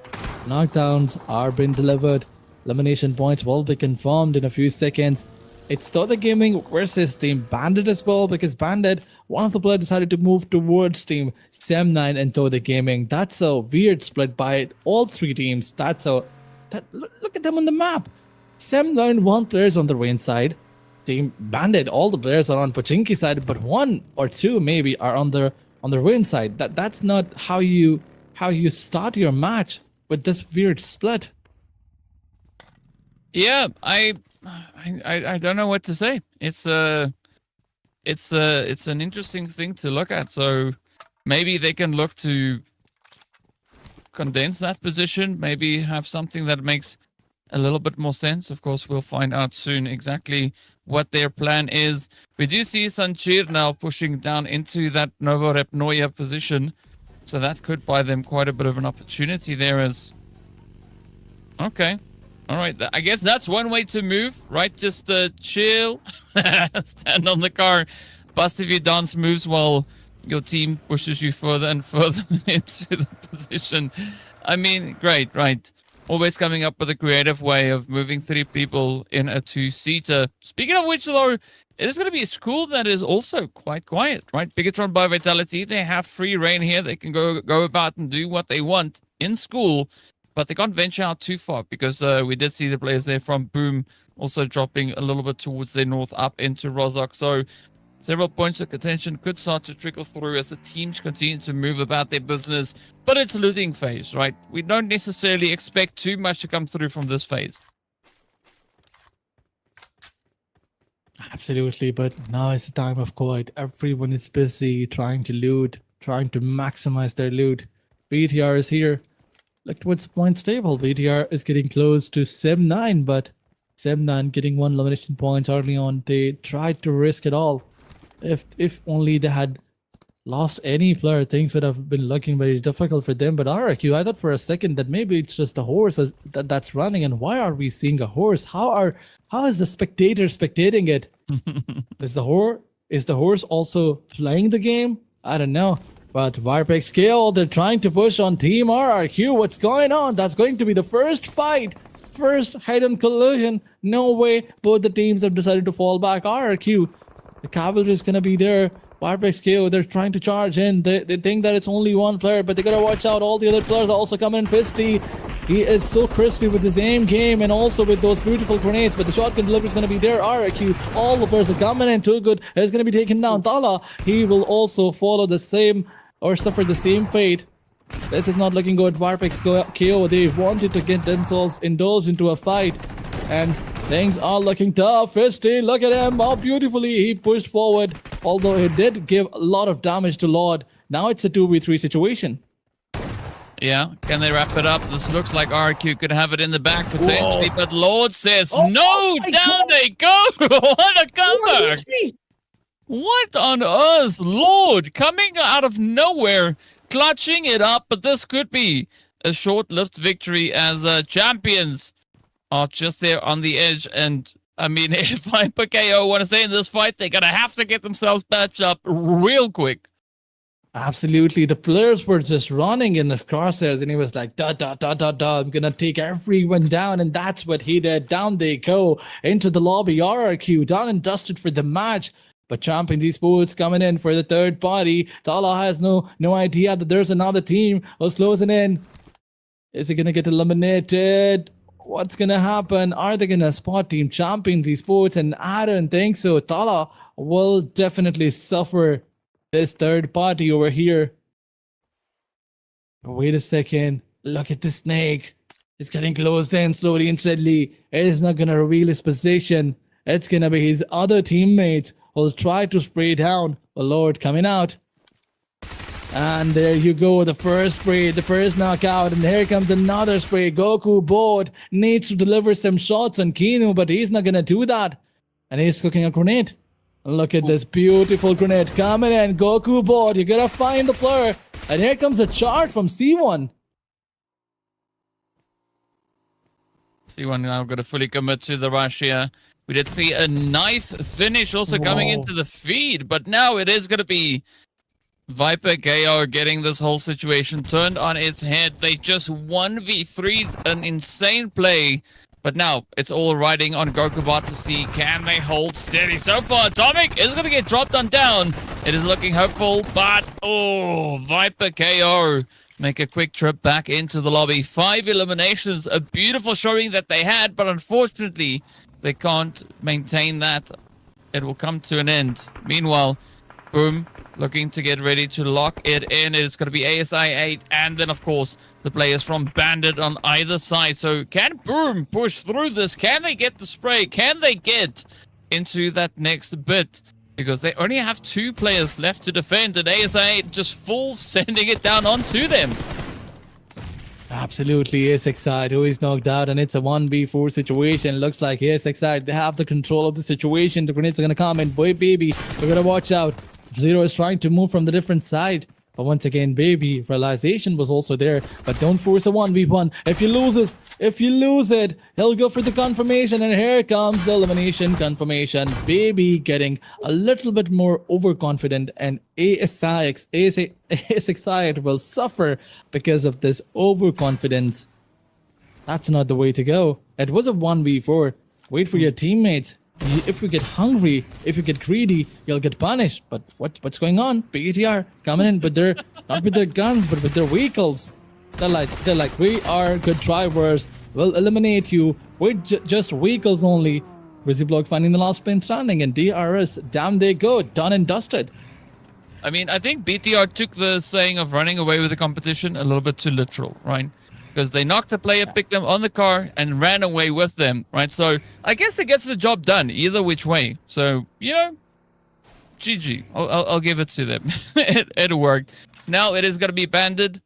That will feel quite a bit of the presence here of BTR as they also move up into shelter. ASI 8 trying to see what they can do. They have a bit of an opportunity. They have the compounds to try and play out of, but spotting the angles here in shelter itself does usually prove to be somewhat challenging. So there is going to be a little bit of a challenge now for ASI 8 if they want to continue to push through. Will they rush up onto BTR or will they rotate in another direction? Of course, that zone is pretty centered up onto this region itself as well. So there is an opportunity for that continuity. Now, Halal Axatron trying to just evade the sprays here as they come pushing up into heaven. Will they be able to get the jump on Dallin? Ooh, it is going to be a risky strat though, but Matcat cooking up the nade, letting it loose, looking to see if they can find shields. Absolutely, a lot of Zitron. They have 1 elimination numbers in their backpack already, but the grenades are coming in. They gotta watch out for those grenades. Shields cooking one more. Utility right in his hands. Hitman coming with another, but he has no idea where all the players are. It's just 1 versus 4 players of team Halal Zitron, but Shields, his position is compromised. His teammates are coming from the backside. Are they gonna assist him or not? Halal Zitron, they have the control of the situation for now. But wait a second, once again, grenade from 6ix9ine will definitely not find anyone. But Halal Zitron, you gotta watch out for those sprays from those windows. I mean, that's not the way to go, but Halal, they do not care. They are just charging in. Look at the kill feed. Clue versus Casanova. Stickly will find him in a sticky situation. Halal Zitron, they've decided to charge in.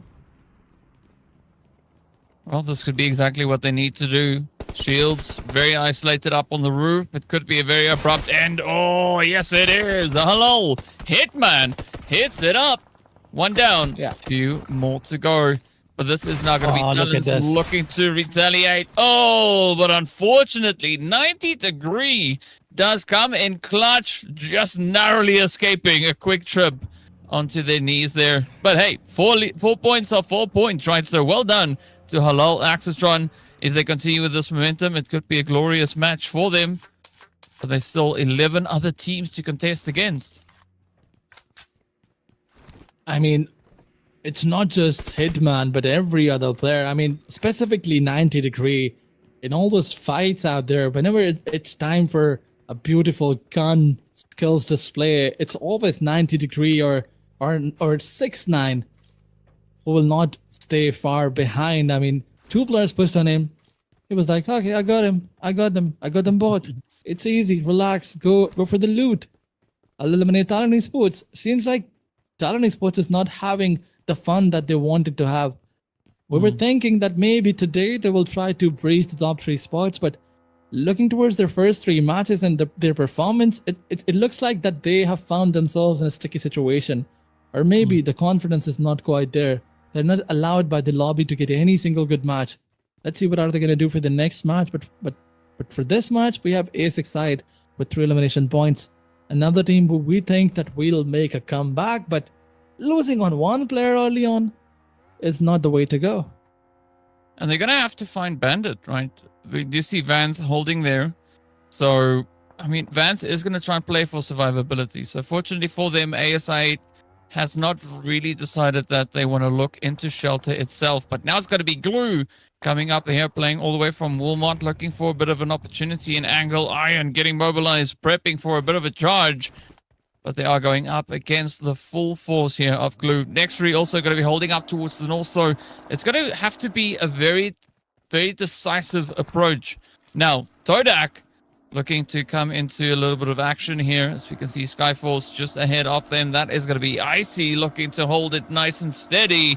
But again, the solos strewn all throughout the map here. Oh, Icy. Yeah, quick ticket. And down they go. Unfortunately, not a single point placement. Just a little bit further away. So, yeah, good play here. Todak locking it in. Now, Vans going to try and play the best game of hide and seek that they've been playing all day. Trying to not make too much noise because if you give this position up, that is then the end of the road. The Casanova not going to be in a position where they can hear everything. Iron and the rest there of the ASI just holding on the side as well. So, yeah, Vance not quite in the clear just yet. One Donkey is coming up against M9. That's not the first time that we're seeing both the teams coming up against each other. That's the romance of generations. But Wayne Donkeys to have the hill control. M9 trying to get some information with those moving vehicles. Yumeko is the player is trying to move close to Wayne Donkeys, but you gotta move towards the circle first. That's a weird position to indulge yourself in an early on fight. Is he gonna surprise from an off angle? Is he gonna try and backstab the players? I mean, the intention is definitely there. But Wine Donkeys, if they try to overcommit, if they try to aggress, the position of Yumeko will make things difficult for them.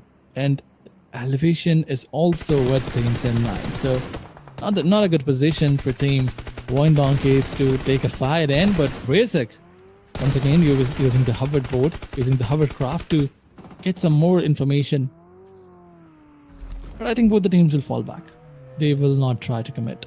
That's not the position where they will try to fight with each other unless someone tries to go all hero. Someone tries to, just commit suicide. Yep, that's not the play that you want to go for. We also did see Bandit. They've been spotted. Down they go. So their solo has been sent away. See what's going to happen up on the southern side of zone. I mean, playing up in the lumberyard is always an interesting position, but it is going to rely quite heavily on where this next shift will be taking us. But I think for Sim 9, it's a decent angle. Good reposition that they have here. Looking to play and leverage everything they can against the side here of Voin Donkey. But as we know, Voin Donkey, they are going to be hoping to walk away from this in one piece, right? Potato? Yeah, that's not the way to go. Let's see if the rest of Voin could maybe create a bit of an opening now for Potato to rotate out of here. Because we know they're not too far away from center zone either. So ideally for Voin Donkey, they would look to disengage and rotate away. With Razak now also getting pressured a little bit. Things are starting to get stacked against them as Sem9 now moves on forward. And this is where Voin Donkey seems to have potentially maybe dropped the ball, right? They need to try and bounce back from this, but Sem9 is not going to allow that to happen. Absolutely, Potato will be spotted, but wait a second, Yumeko of height shot connection will take him down. It's looking good for Sem9, but Wine Donkeys, they gotta watch out. They're making a lot of mistakes in those 1v1s. Zeta is the last man standing, probably. And look at A6i, they're coming for third party. Grenades are going flying right in the face of Zeta. He's trying to dodge every other grenade, but one more grenade will take his HP to the last 20%. Sem9 trying to eliminate the last player of Team Wine Donkeys. Grenades are going. So are the Molotovs. A revival option is not available. On the back of it, A6i will steal some elimination numbers and Sem9 will send Wine Donkeys down to the ground. Now it's A6i that they have to deal with. Sem9 versus A6i. Although the gatekeep is going to be there, but A6i, will they try to charge in? Will they try to push forward? If they do, Sem9 can also send them back home. Because now they have revived their player. Now that it's a 3v3 situation, Team A6i, they have no advantage on Team Sem9. Yeah, if I was an ASI, I wouldn't push that position, right? Because you don't have enough information to make an educated play. So I would rather look to reposition a little bit closer to the zone itself, seeing that we are now in stage 5. It's going to be Glue Squad playing a little bit more of a strategic angle here. They are going to be looking to leverage themselves onto anybody up towards the north. So Halal Axatron are going to get met with quite a bit of aggression. We do see 90 Degree also quickly responding over on towards the Nexary. But I like this from Halal, right? They're doing what they can. They are trying to play a little bit of a risky position here. But, sometimes you just got to risk it to see if you can get the angle. But again, this is a good showing of information, right? They have info. They can make an informed play. And now Hitman just trying to survive on the front line because the pressure is going to come in hot. Up comes Luck. Oh, and they get to bag at Halal Axatron. Down they go. Unfortunately, Nexary just having a little bit of a stronger position to play off of. Absolutely, as you said, you gotta risk it. They got 3 elimination points because of that risk. And as someone said, you gotta risk it for the biscuit. But A6i, 6 elimination numbers in the points table. But wait a second, Glue Squad is gonna charge in. They have 4 men standing, 3 elimination points. They need the momentum. They have to be in top 3 by the end of this match. But look at the surprise by who? Who will take down one? Who takes down another? That is not good. Glue Squad they did give an opening to Team A6 side. All the elimination numbers are getting stolen away, but a charge is going to come in from A6 side. Casanova will find the last man standing, and it's an over situation for Team Glue Squad. But A6 side is not happy at all. They only managed to confirm 2 points from this fight. It was the next three. Yeah. Yeah, this was a much better engagement from them, right? Because they had the information. So if it's like this, go for it. Right now, you were talking about next three, and this could be another opportunity for them to try and really hone in on that focus. But they need the info. Oh, gee, this could be a really tough one. But there we have it. The position is there. Casanova just needs to lock it in. Absolutely, found one, and the geofire is going to be there right on target. But wait a second, why would you pick two players together, or trying to pick together? But A6 side, who has the position, trying to lock in, found luck, connected a headshot, still not enough to take down the player. But Team Next Away is charging in. Iron's going for the revive, but he gotta work, he gotta fall back, and the grenades are coming in. He gotta stay alive and try to fight all those grenades, try to dodge all those grenades. But once again, grenades are coming in from his side, which will definitely take down one player, or maybe it's Steven from the back side, from the back lines, is gonna come in for a third party. They're trying to save A6 side. Steven is getting indulged with Next Esports.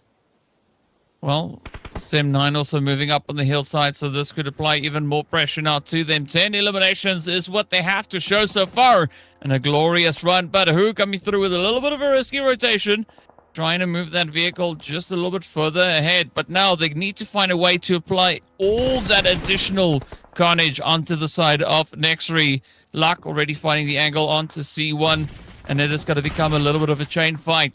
Angles need to be covered in all approaches, but that is it. Iron locks it in. 11 elims, as it is now a glorious, glorious run for the side of ASI8. Champions getting dealt a little bit of a challenging hand here as well. Finding from the edges, BTR down in the prison itself. Not quite sure if they're going to be able to make it out of that position. Well, look at this. Viper trying to climb onto the elevation. Mueller and Lazarus now getting angled. But at least, though, Champions, they've spotted out the movement, so they're not going to get off guard. At least not with regards to the northern side of prison. Absolutely, Champions confirming 5 total points and all because of their third parties, but they've lost 2 players in the process. In the meantime, A6 side, 11 elimination points to the name. Beautiful play coming in from A6 side. They're trying to cover up, they're trying to cover their mistakes that they made yesterday, but C1 Balls is going to find himself right in the crosshairs of Team Vampire Sports, trying to fall back. Vampire, yes, they have 4-man standings. You cannot allow them to push on you. If they do, things will look a little bit tough for you. It's a 2v4 situation. C1 trying to fall back, but Vampire, they have decided to charge in, or maybe they will just try to get information. They have no clue if it's 2 players or 4 that they're coming up against. They are inside the circle, and they have a better position. But how much of that can they leverage in their favor? Because again, yes, they might have a strong position zone-wise, but they don't have enough information as to where exactly the teams are approaching from. Now it's going to be Champions looking to risk it out here, as there's only 2 of them trying to defend the honor. But it's going to be a full stand here from Belgium, trying to wrap it up, finds a bit of an opportunity onto Centaur, but not really being able to convert anything from that, right? And this could be Vampires setting up a trap here, and that is exactly what we see unfolding as Balja gets spotted. Lazarus horns in on the angle. Will we see a full commitment coming through from Champions, or will this be Vampires managing to whittle them down to none? Centaur needs to be very cautious. This nade could be a very cheeky one, but look at Lazarus continuing to cook. Lets it loose. This one overshoots a little bit, so Bulger can at least breathe for the time being. We can see the feet going crazy again. ASI8 securing their 12th elimination. This could be them looking to just ride on up. Now, Champions, they have all the pressure on them. They need to find a way to kind of compete against the angles that Vampire have. Absolutely, Vampire trying to take the advantage that they have. The players' advantage is definitely there. They went all in with their vehicles, but once again, they're giving enough time to C1 to survive, but that's not a good thing. They gotta deal with them as soon as they can. The focus of Vampire should not be on any other team, and now they've decided to push. Here comes the first spray. Lazarus will be taken down by the trade knock of Balja. Vampire Sports, as they took the first knockout, they gotta find the other one. Now they'll probably realize that it's a 1v4 situation because there's only one player trying to throw all those utilities, grenades, and molotovs. So it's just East or Icarus, whatever the name is. Foresties, K Foresties. How do you pronounce this? I do not know how to pronounce digits. But yeah, Ooh, he's gonna find himself in front of Bumblebee. Uh-oh. Uh-oh. That's the way you want to go. But let's see whether or not Urcast, I don't know, let's go with that one, is going to be able to get something done over here. Always when there's numbers in the name, I get lost. Tryout is easy at least because the number's at the end, right? So I can read that name. Now, it's going to be Tryout looking to try out a different strategy as they will have to defend against the push coming through from ASI8, Iron and Who up on the front line.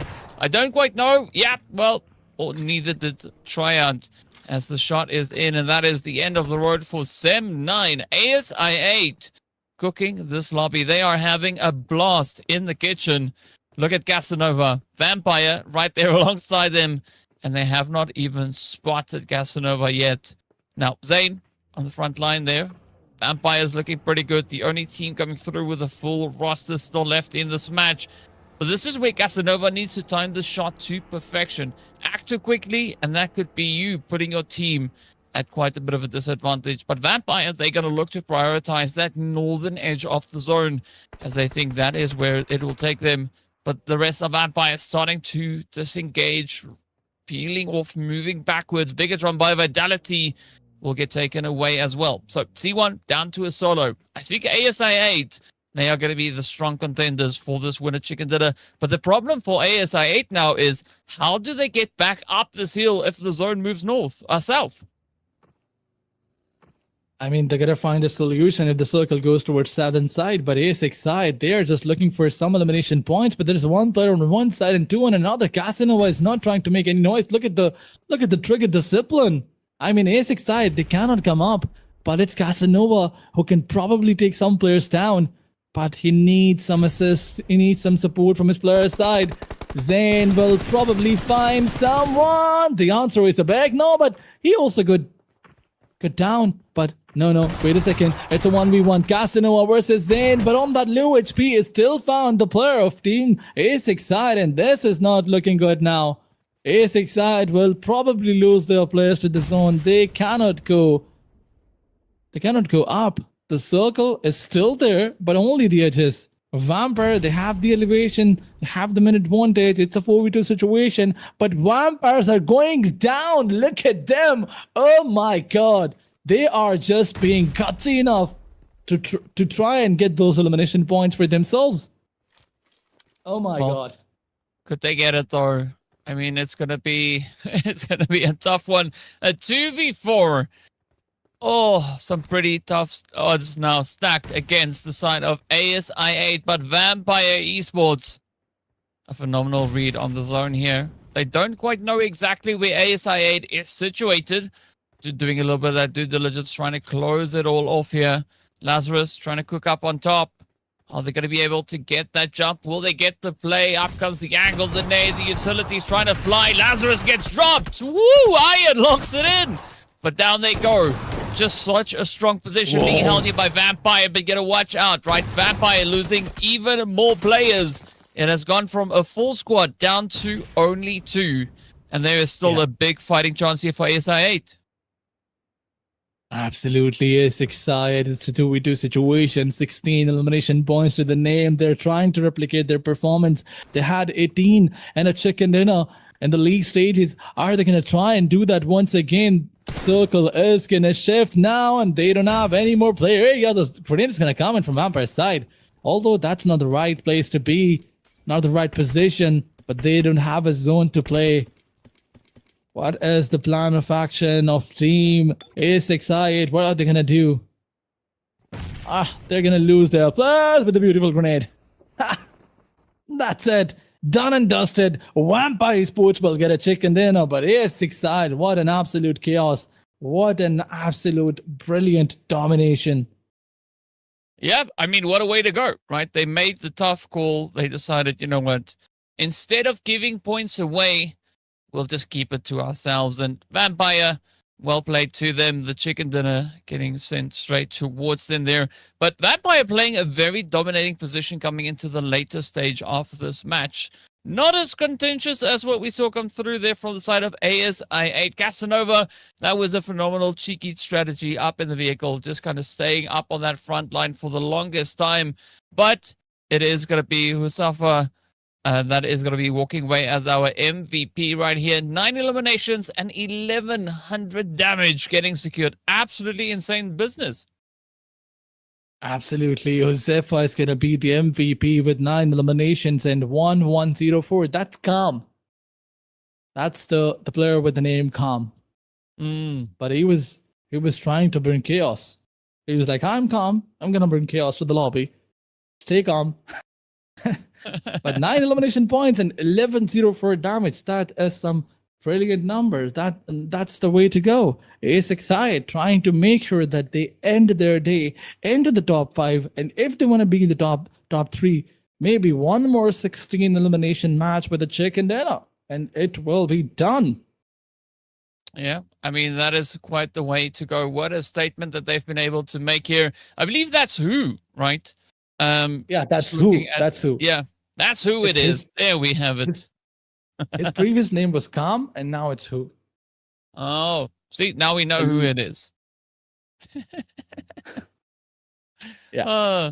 But there we go. Taking a look at the points, it is going to be a glorious 22 points going into the hands there of ASI8. Vampire Esports coming in hot there with 17, 7 of which, of course, came through from their eliminations. And then that winner chicken dinner to bag in there as well. Champions also doing a good job. As you can see them coming into this last few bits here, flying vehicles off of heights and throwing them into interesting places. It is going to award them a double-digit finish as well. Bigatron by Vitality finished strong. 7-9 also coming in with an interesting finish here. 7 points alongside Nexury.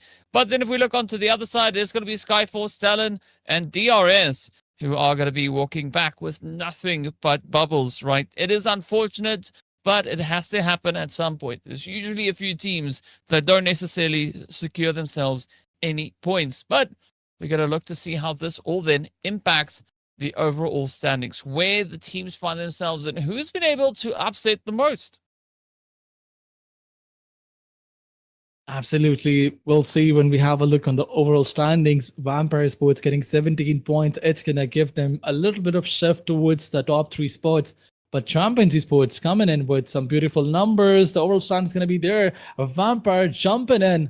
And look at the position. Now they're on the 3rd one. They were on the 1st spot, but ASI8, what? They are on the 5th spot. And the points difference is not that much. 12 more points and they will be on the 1st spot. Yeah, they've now joined into that prize pool positioning. But of course, there is still another day of play to come. So whatever the teams can do today will have to be as much as possible. Because tomorrow is going to be a crazy day. Everybody is going to let it all loose. So if you can capitalize on the 2nd day to try and just cement yourself here, that is exactly what you need to try and play for. But fortunately for ASI8, there is still a little bit of a gap between them. And then, of course, the players coming through from Glue Squad. But it's only 9 points. So not too much of a difference with regards to those standings. And even with Viper KO also now stepping up into the top 9, there's still quite a bit of an opportunity for them here, right? If they continue with the momentum as well, this could result in a pretty beautiful outcome here for them. So let's see how these teams are going to look to kind of play through what is yet to come. But first, we've got to take a look and see what page number 2 looks like, where the teams find themselves. And of course, closing out the top of the board was Viper KO. But now it is going to be the players here from Nexury, who's moved up all the way from 13th up into 10th position. DRS, though, yeah, no major change on that end. But fortunately for them, Xavier also didn't secure too many points in the last game. Absolutely. Xavier was not even there in the last game. They're not playing. They missed 2 games. Although DRS also missed 2 of their games, but it's okay. It's all right. You gotta work in your next matches, coming matches, and maybe you can be at least on top of the 2nd page. But talking about the teams on 2nd page, Wayne Donkeys is there with 37 points. Not good enough. They're going down after every other match. Halal Zitron is going to be on the 14th spot. I wonder what's going wrong with Talon Sports and Team RRQ. They're struggling. They are on towards the struggling end. Let's talk about Talon Sports first. But moving onwards, it's going to be the next match. Half of the day is done and dusted. Do you think that Talon Sports will try to make a comeback on in the next matches? I mean, they should be able to, because they've already been able to secure themselves that winner chicken dinner just yesterday, right? So we know, and they know that they possess the capability to do that. It's all going to come down again to whether or not they want it bad enough, right? Do they want to share the prize pool? So that is going to be the big determining factor here for our squads. But of course, before we get into the last stretch, the last half of the day, the final 3 games, we are going to hop into a quick break. So be sure to stay tuned, and we'll see you guys back in a short few minutes.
Welcome back, everyone. We're getting ready to move into the final stretch of the day, the last 3 matches to be played.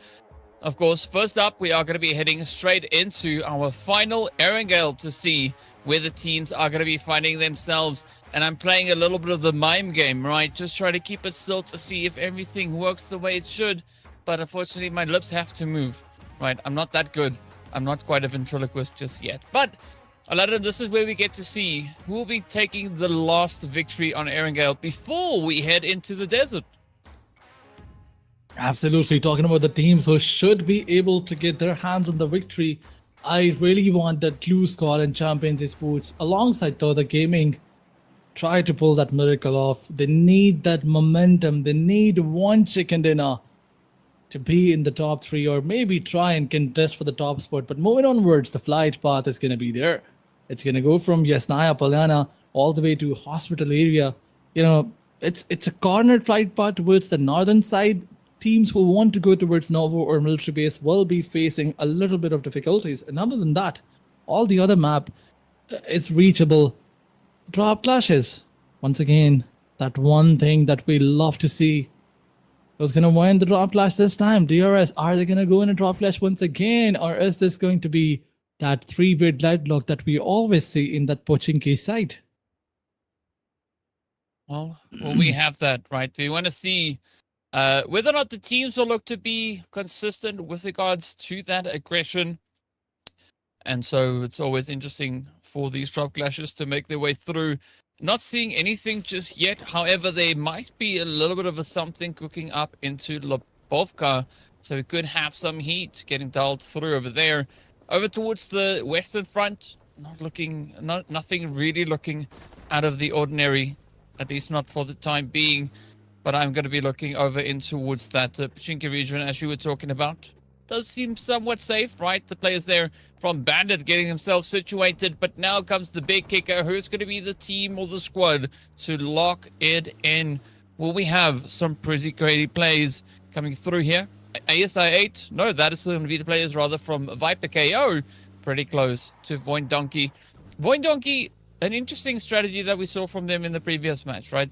They try to kind of push it. They try to find a few angles, but unfortunately, looking at where they were situated, there wasn't really enough for them to gain good traction from.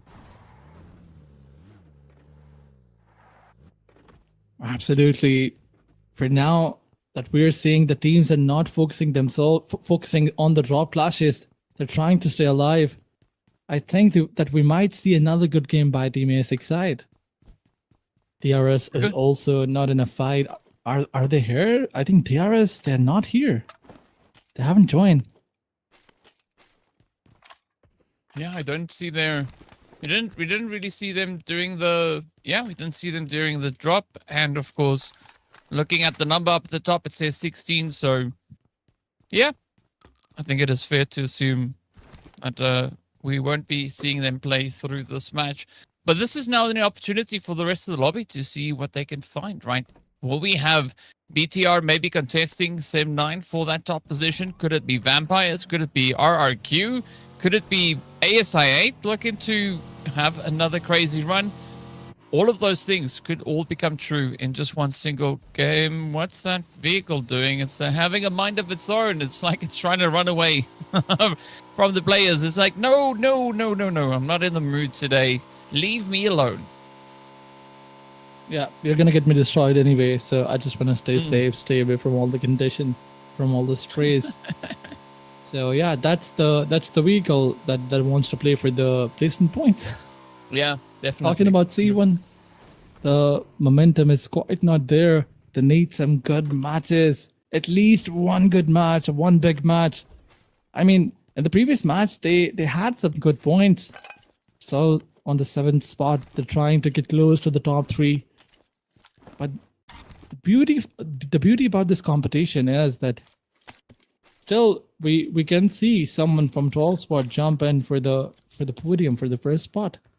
We can still see someone doing wonders. I mean, in any other tournament, or maybe I've seen it in many tournaments where it was impossible for the bottom teams to come back, to make a comeback on the points table. But now that we are seeing that the competition is so close,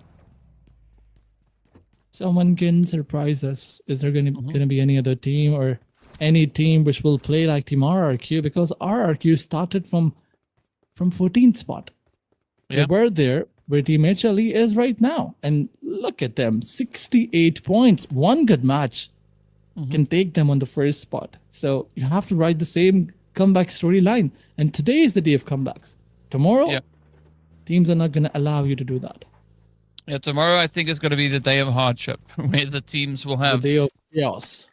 Yeah, so much coming through to them.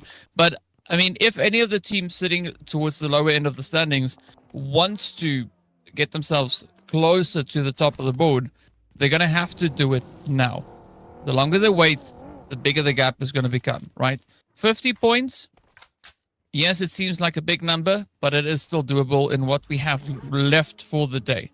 If you have 2 good games, maybe even the final 3 good games, yes, you could definitely look to find those much needed points, but you will have to play with a certain level of consistency, right? And you will have to just lock in on the aggression, have good rotations, good contestation as well when you move through looking to, pick a fight with a few squads. That's going to be of the utmost importance. If you get that done, yes, you could be happy. You get close to getting into the top 5, and then come tomorrow, there's a little bit less pressure on your shoulders, right? You can move out and focus on playing a good game. Focus on getting good points secured. You don't necessarily have to do it for all 5 games, but it will definitely help quite a bit more. Absolutely. But I think it's the right time where everyone is focusing on getting themselves some points. We haven't seen in a single match in this entire tournament, we haven't seen a single match where there were no drop clashes, but this is the first one. 16 teams all alive. Not even a single player getting knocked out, let alone getting eliminated. Yes, you cannot say that the flight path will get all the credit. The flight path was good, was right, but some teams still had the opportunity to take that rotational fight, but they did not do that. They were also focusing on their survival. But talking about some rotations, yeah, it's time that we will probably be seeing our first rotational fight. On Pochinki's side, Potato Hill side, we have TDK with all 4 players, and everybody has their vehicles. BTR also trying to gatekeep the top side of Potato Hill. So probably it will be BTR versus Team TDK, but BTR is also trying to fall back. They're trying to go towards the eastern side of the map. Interesting positional choice that they're making here, because they are playing very spread out. Yes, they do have players, a little bit here, a little bit there. So curious how BTR is going to look to get themselves situated. But you could say a similar thing here for Voin Donkey, right? They are a little bit more hesitant than what we saw in the previous match, because we are that much closer to reaching the end of the day. And so the teams don't want to give away their position. They don't want to give away points for free. But one of the teams that also I think has been doing a good job so far here today is, of course, Bandit, right? They came into the day with not a lot of points to their name, and now they have 31. Yes, it's not crazy numbers, but still, they have been able to build on some pretty good consistency. So I want to see how they're going to look to approach this match. Are they going to try and dial it in? Are they going to look to go absolutely crazy, or could they maybe just look to, ride it out until we get over onto Murmur? Well, we gotta wait and find out. Only time is gonna tell what's gonna happen. Next Esports, Southern Esports, Halalik, Citron, Vampire, everybody outside the zone. Where here comes the first fight. C1 coming up against Team BTR, but BTR will try to fall back from this position. What are they doing? They're trying to overcommit. At one time, they'll leave Potato Hill, and then another time, they will try to fall back. That's not the good thing to do. I mean, if there's any team who will try to possibly go towards the side, you will face yourself. You'll find yourself in a fight, and I think Team Champions is quite doing the same thing. But BTR, they don't have the hard cover. They're on that hillside, and they can be surrounded from 2 different angles. But here comes the first knockout on Next Esports. Halalik Zitron is the team was taking a fight with Team Next Esports outside the blue. They are taking the damage of blue zone, and they are indulging themselves into a fight. Yeah, that is what... I mean, they can afford to do it still, right? It is stage 2, so the blue's not going to be too devastating. And they're also really close to the edge of zone. Yes, the blue is moving, but they have to keep the fight moving as well, right? Either fully commit to the fight, get it done with, and leave, or... yeah, just rotate up. Either which way, we are going to be saying goodbye to RRQ, as they won't be making it any further than fourth, at least not for this match. 68 points is what they have to show in total. Nothing coming in for game number 4. But now the pressure is going to be on the edge here. Champions, and of course the players coming through from Viper, KO, having themselves a bit of a standoff. Nothing really too exciting happening on this front. But Kino could definitely change that up at any point. I mean, he can, but can he do it? Will he be allowed? Vampire Esports, for Vampire Esports is also taking a fight in the kill fade up against Team Talon Esports. Look at this beautiful grenade by Axel. Will take down Lazarus. And once again, Sento with a beautiful grenade. Talon Esports is also trying to cook, and the cooking was not enough. A Cole will take a lot of damage by Santu, and now he has a shotgun in his hands. But what was that grenade? He's trying to move back into the compound. The elevation is there by Miola, but Zayn will find a Cole, will take him down. The advantage is with Team Vampire. Now Axel is also down. It's a 1v3 situation, a 1v4 in fact, but a beautiful grenade will find the last man standing. Miola, this time around, the bullet is going to connect, and the grenade is also going to find its connection. Lazarus on one side, Miola on another. It's a complete chaos that Team Vampire Sports did to Team Talon Sports, and one more team leaving the lobby alongside RRQ. Vampire will not leave, will not eliminate any of their players. They won the fight with all 4 players, and that's the beauty of it. But it's BTR versus C1 going on here. Yeah, well, maybe there could be a little bit of something happening here. BTR finding themselves in just a bit of a waiting game. As you can see, Kent trying to get a good read on what could maybe be unfolding here. But Champions, this is going to be the opportunity for even more points. But they're going to have to really focus if they want to secure that, because Bigatron, they mean business. Now, Halal Axotron, as they are looking to rotate up, will be getting shot at. And now the teams look to move into the Pachinki Hills, but things are still pretty packed up as there are so many players and squads situated down below. It is a very tough position to rotate into. Absolutely. BTR confirming some elimination points here, and TDK in the kill fade trying to take down the players of Halal Exitron. Halal will find themselves into another sticky situation, but Hitman will try to cover up. Frenzy is also down. Halal Exitron, it's the last man standing, and he only has 1 elimination point. That's not looking good for them. But here it's Skyforce trying to move inside the zone, but they have one team right in front of them, and we know that Sem9 will always try to wrap around, pinch you down, take down one player and fall back. They will never try to force themselves into an all-in aggression or maybe a commitment. Yumeko will spot the player. IC5, his vehicle is spotted, and he will suffer probably, but Yumeko will try to fall back. And now it's an opportunity for IC5 to take down Yumeko. But Sem9, the other players are going to try and give cover to his teammates. But look at the kill feed. It's Vampire versus Viper X Knockout. Well, I mean, I was looking at this play coming through enough between Sem9 and Skyforce, right? This was a full-on trap from Sem9. They were hoping that someone would kind of try and chase them so they can get a good lineup for those eliminations. But doesn't seem like Skyforce has fully fallen for the trap just yet. As we can see, a little bit of a response coming through here from Sanchir.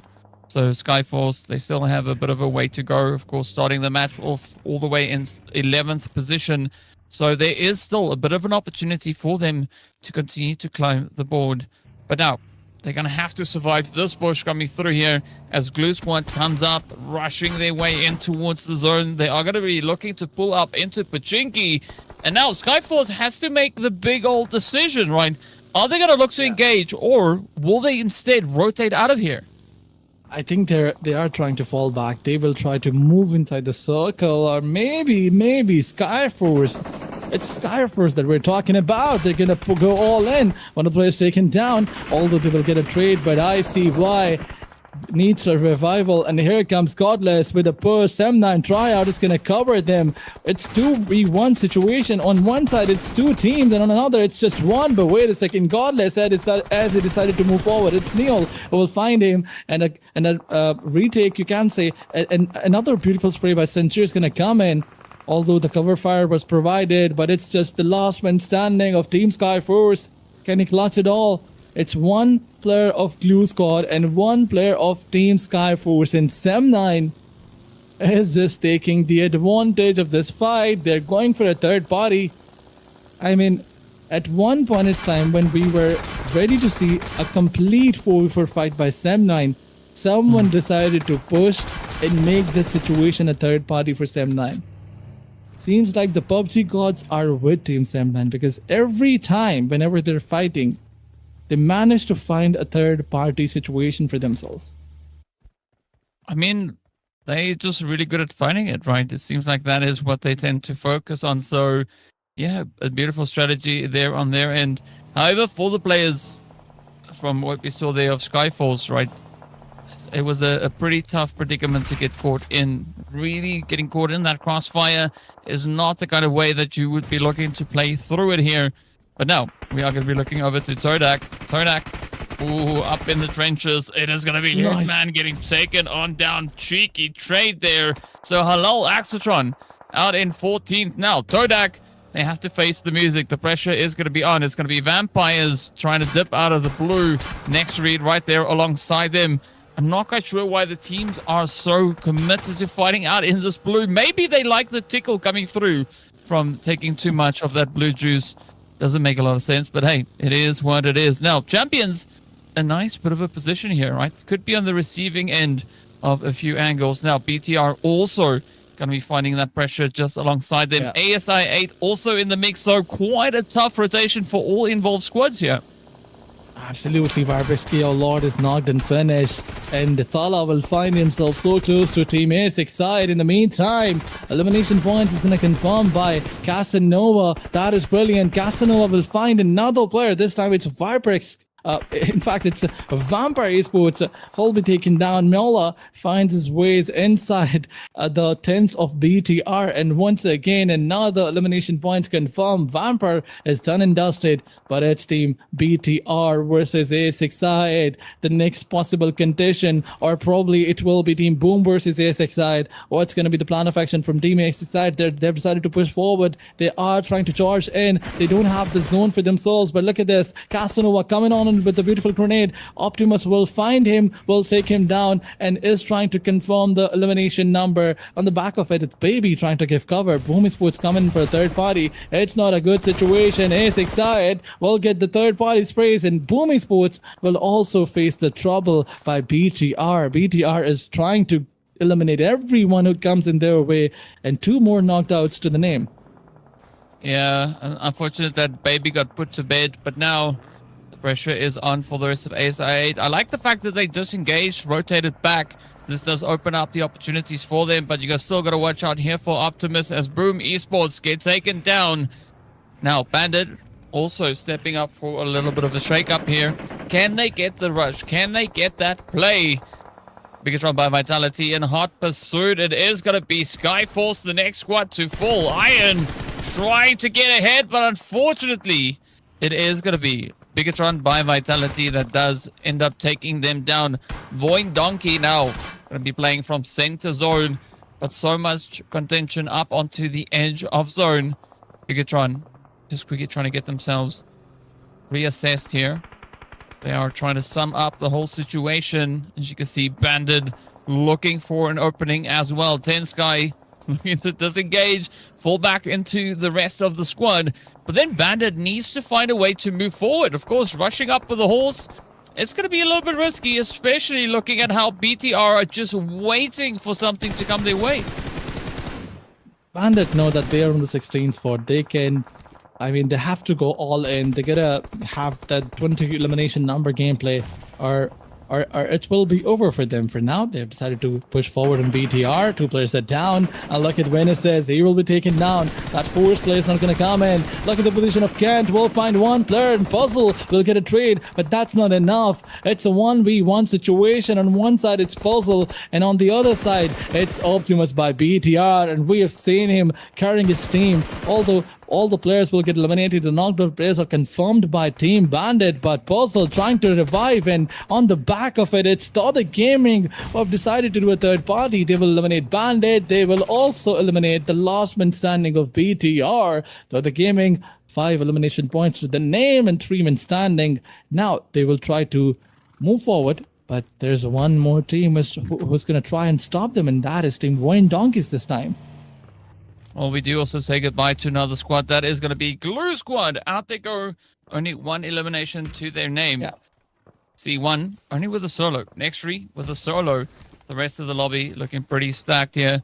Todak, the only one with 3 left, but they still have a little bit of a vantage point to try and play off of here. It's going to be Sim9, though, that is coming in hot, knocking on the door and looking to dial up the heat. They've switched on the oven, but now, are they going to start cooking? Will we see those plays following all the way through? But then again, I realize that you don't cook in the oven, you bake, right? Slightly different approach, but hey, either which way, it is going to stay here. Now, Todak, oh, coming through. They've spotted High Q, but will they follow through? Will the shots connect up, and will Todak be able to retaliate? Absolutely. Wayne Donkey is coming from one side. Sem9 is also trying to wrap around. Other gaming, the hunters are getting hunted from 2 different sides. Are they going to be careful? Are they going to watch every angle?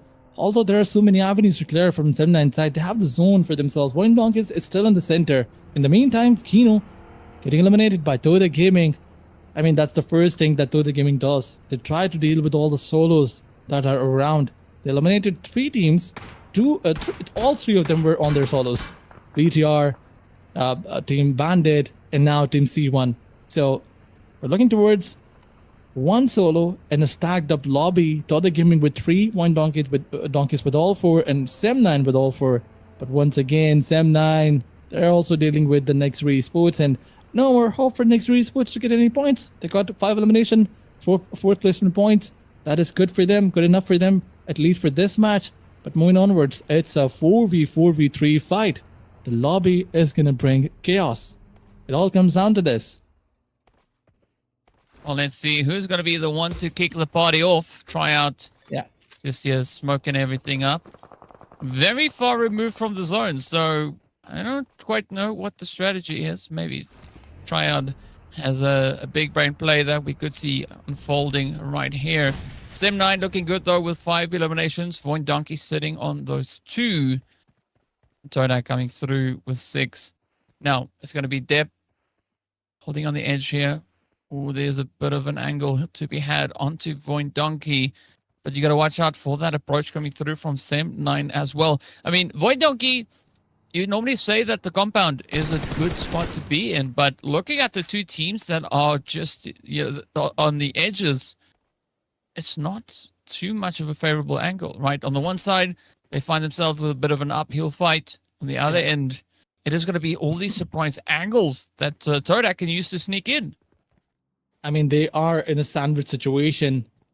That's probably the reason why the hot cover is not good for them. But Nan, or 9 probably, is going to reveal his position. Razor, the capitalization was not quite there. But at least he knows. At least he has the information now. Sem9, Satria needs to play that heroic performance, needs to play that heroic role that he always does in every other fight for his team. But the wraparound is quite there by Sem9, trying to clear all the avenues, all the edges of the zone. They do not want to be surprised by anyone from any side. They have the vehicle advantage, the men advantage, at least against Team Toda Gaming. But I think it's going to be a chicken dinner for Team Sem9 if they don't make a mistake. There's only one team who can stop Team Sem9 now, and that is their own team. If they make a mistake, if they play loose, but they're just waiting for the zone to move. And once the zone shifts toward the southern side, or probably the western side, at least for that point in time, Toda Gaming will be forced to push forward. And once they push forward, it will be an opportunity for Sem9 to do a third party. And once again, we all know that they love to do it. Sem9 loves to do third parties, and it will be given to them right in the last moment. They will be given a third party, and they're not going to lose it. Well, it's playing right into their hand, right? Maybe that was the big strategy that they came up with moving into this game. Is like, I feel a third party play coming through here. So It's all going to rely on what Todak and Voin Donkey will get to do here, as the zone is going to pop. It's not going to be a too drastic of a shift, as it just pulls a little bit further down south. So this is now looking pretty good here for Sem9, as HiQ is already situated in the zone, playing on a little bit of that ridge. Todak, they have to do something, but they are also not going to be feeling all too phased, right? They have position in zone, they have the cover, and I don't necessarily see Sem9 getting that third-party opportunity just yet. Instead, they're going to try and have to keep their distance, right? Let Todak and the players from Voin really find each other and start that engagement. Mm. That's the calm before the chaos. Everybody's waiting. They're just waiting for the zone to move. The zone is here. Everybody is inside the zone. There's a drop right in front. No one can get their hands on the drop because it's out in the open. It's like there's this sweet in the fridge that you cannot have because your father's gonna smack you if you do that. So Voin Donkeys, wait in, chilling, billing. They're just waiting for the zone to move. Not gonna make any mistake. Sem9, once again, they have the circle control, but what is Voin Donkeys doing? They're trying to change the compounds. It's gonna backfire at them, because now they will find themselves into the crosshairs of Team Voin Donkeys. Yeah. I mean, it's great. It's great for Voin Donkey, right? Because they might be presented with an opportunity, and once this fight or this engagement starts, that is exactly the ticket that Sem9 is waiting for. And we're just 30 seconds away from hitting stage number 8. And this is where things are going to maybe take a bit of a turn, because Sem9, they need to do something, right? They can't just wait on the edge of zone hoping to see a little bit of a something come to them. But only time will tell what this next phase will bring, and we're 10 seconds away from finding out exactly what that will be. Tryout getting ready for something. You can see them now starting to mobilize, getting amped up. They are just ready to go. Depp is going to cook up a nade. Where is it going to go, though? Will it find any points? I like the play coming through here from Voin Donkey, also taking that nice 2-2 split, right? So that does allow them an angle to try and respond from. But again, nothing crazy from the zone, kind of just sticking to its position. So the teams, if they want something to happen, they will have to make it happen. I mean, look at the gaming. They're outside the zone. This circle shift, it's gonna force them to push forward, and they will push forward on team Voin Donkeys, I guess. But there are some compounds where they can go, and Sem9 will be given an opportunity to at least spray down on one player. But TDK, look at them, the virtual cover is being deployed. They're trying to move forward. They're trying to go charge in. And Voin Donkeys is waiting with their grenades. 31 meter distance needed to be covered by Team TDK. And now that we are going towards our last stage, probably, here comes the grenade. Here comes the push. Voin Donkeys, Rizek will be spotted. Kenny is outside the zone. He's gonna go out and he is gonna try and get inside the zone, but that was a blunder that he made. Voin Donkeys will be pushed by Turca Gaming from one side, and Sem9 is also trying to participate. Yeah, setting up that third-party angle. There we go. The opener is in. HiQ finds the play onto 9. Now comes the full send. It is going to be Depp, the last one left to defend the honor here of Todak. But this is exactly what Sem9 was waiting for, was hoping for, as they step up, lock in another elimination. Now it's going to be Voin Donkey having to kind of face their own approach, as they are down to potentially 2 players. It is going to be Gaykor trying to pull off that race. They do pull it off. Now Razak is going to quickly try and patch themselves up. We're not quite sure if they have the needed meds. Now, Sem9 will commit to a full send. They know that this is playing exactly into their favor. But could they pull it off? There we go. Gaykor is down. Now it's up to Razak, the last one hiding behind the wall. Up comes HiQ, looks for the angle, and down they go. Voin Donkey coming in with the unfortunate second place, but Sem9 is going to be absolutely busting as they get their hands on a glorious victory. That winner chicken dinner looking quite comfortable here for them. Absolutely, it was quite a chaos in the last circle, but Sem9 they handled it like a champion. I mean, that's the reason why you'll see Sem9 on the first spot. They are on the first spot, and now they are trying to take the lead. They're trying to confirm their first position. That's the kind of a match that they needed, and what an absolute show of skills by them. But moving onwards, who's gonna be the MVP? That's the big question. Yuhai, Mecha, Tryout, Firen, all impressive players out there. Sem9, although they played really good, they had elimination numbers, but it was a lot from Team Viperx knockout. I think it's the previous match when we saw him clutching, or was it this one? 6 elimination numbers. Was that a 1v3 by him in this match or the previous one? I think it was in the.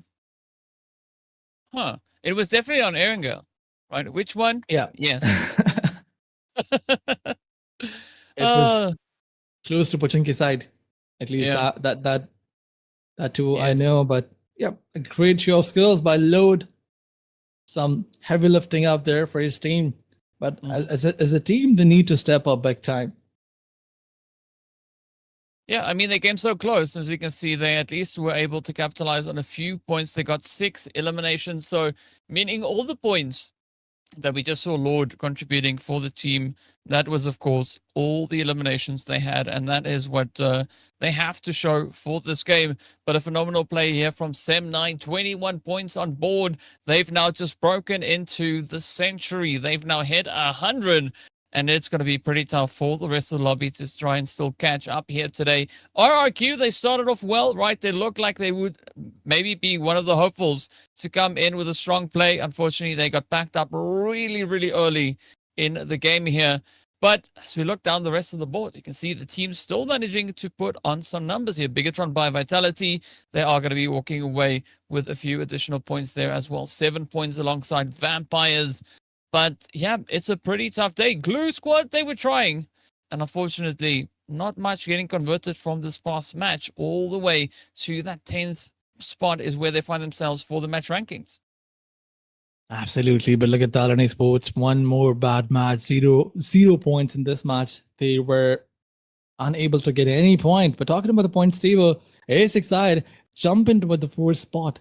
They are trying to get close to the 3rd spot. 1 point jump by them. RQ going one point down. But then we have Nextr Esports. They didn't play 3 matches, and yet they are on the 9th spot. I mean, look at the domination of Nextr. They have 53 points, but still on the first page where we are seeing many teams with 10 matches and still not being able to place themselves on the first page. But the competition is getting high. Look at Sem9. They have 101 points. The lead is quite there. Sem9 is just running with the first spot. Yeah, absolutely amazing play here from them. And of course, well, you know, we are looking at the movements here. So Voint Donkey also taking a nice little bit of a shift there up into 12th place. So the teams are trying everything that they can to try and close the gap as much as possible. But as we know, it is going to be a big old race for the top 5 finish, because that is the point to which that prize pool share is extended to. But looking at the situation that we have here, I mean, it is going to be very close all the way to, I would say, even that 16th position, right? 35 points, trying to catch up to 68. One good match, and we could see quite a bit of a drastic shift coming through with regards to that. Yes, not quite exactly catching up to 5th place, but it will make the entry into the top 5 a lot easier coming into tomorrow. But yeah, overall, good showing that the teams have been able to secure so far. Bandit still trying to lock in some of that consistency, but as you said, the lobby is pretty tough, so it's not too easy for the teams to pull off these crazy maneuvers. Absolutely, but I want to see the world standings. I want to see, in fact, yeah, we're seeing the world standing. I'm so sorry. I wanted to see the second page where we have DRS on the last position. I shifted my focus from here to somewhere else for a second. But Viperx scale, I mean, one of those teams are focusing on elimination numbers. They have 40 eliminations, 11 placement points. We've seen this team getting some crazy 20 elimination numbers, chicken dinners in other tournaments, and in Pakistan region at least. Can they try and replicate the same performance that they had in the local events? Although the Mm. lobby is not local, this is international lobby, and it's not gonna allow you. Moving onwards, we have two more matches to go. We're done with the Wrangles. We have a couple of Miramars. Let's see who's gonna try and change their gameplay when the train will shift. We all know that performances also shift. Will there get Will there going to be any other team who'll try to surprise in the points table? Talking about the world standings, we have BTR, Vampire, RRQ, and ASX side so close to SEM9, but now SEM9 is one chicken dinner away from everyone. Yeah, one chicken dinner away indeed, and it's gonna be rather a pretty tough play to see who will be the ones to secure that angle. But speaking of which, of course, as you mentioned, right, we are gonna be changing the terrain as well, as we'll be taking a shift into the lovely Miramar. So we're not gonna be heading into a break. Instead, we are gonna be hopping straight into the action here. So I'm curious as to who will be the ones to rise through the desert, right? I mean, as we've already pointed out, the standings, there's not too much of a gap currently held with that. So there's still a great opportunity for a team like Boom Esports, like Talent, like Halal Axatron, or even Bandit Esports to come in clutch. But again, that determination and focus is going to be an absolute must moving into game number 5. Because after this, it's only one more match to go. And if it's done, that's done. Day 2 is over. And it all boils down to what the final day will bring. And I'm pretty sure, based on the pacing that we've been seeing from these teams, that last day is going to be the craziest one that we've had so far in the season. I mean, every team needs to realize that there are still 6 more matches tomorrow. So in total, they have 8 matches. If they start to build their momentum in this match, in the very next match of Miramar, even if there's a team who's in the bottom spot, who's in the 19, 18, 16, 15 spot, they can still try to make their ways into the first page and probably in top 5. All they need is consistency. All they need is, those chicken dinners. Even if they don't get chicken dinners, if they get 15, 12, 10 points in every other match, they will, place themselves into the top 5. So they need to realize that there are 8 more matches. We can say that if they manage to get 8 points in every match, they can still get like 60 plus points, which is a great number to place themselves into the top 5. So everybody needs to realize that it's not over. Whenever you have a grand final of 2 days, you're like, okay, this is the second day, we're gonna go all in. It's like do or die situation. It's still not do or die. It's still a doable situation for you. You gotta realize and work on it accordingly. I mean, we saw RRQ coming in from 14th spot to team on 4th spot, and they were on the 3rd after the previous match. So just think about this. If they can do it, you can also do it. But I want to see the same Skyforce and Talon that we had coming through in the last chance as well. In the previous stage, yeah. Both those teams were able to secure themselves 2 winner chicken dinners.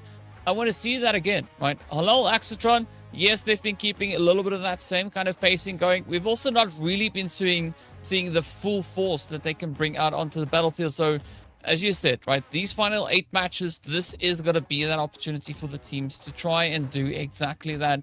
And the nice thing is if they don't, one of the other teams will, right? Maybe not one of those 3, but it could be the teams that are already well situated with regards to those overall standings.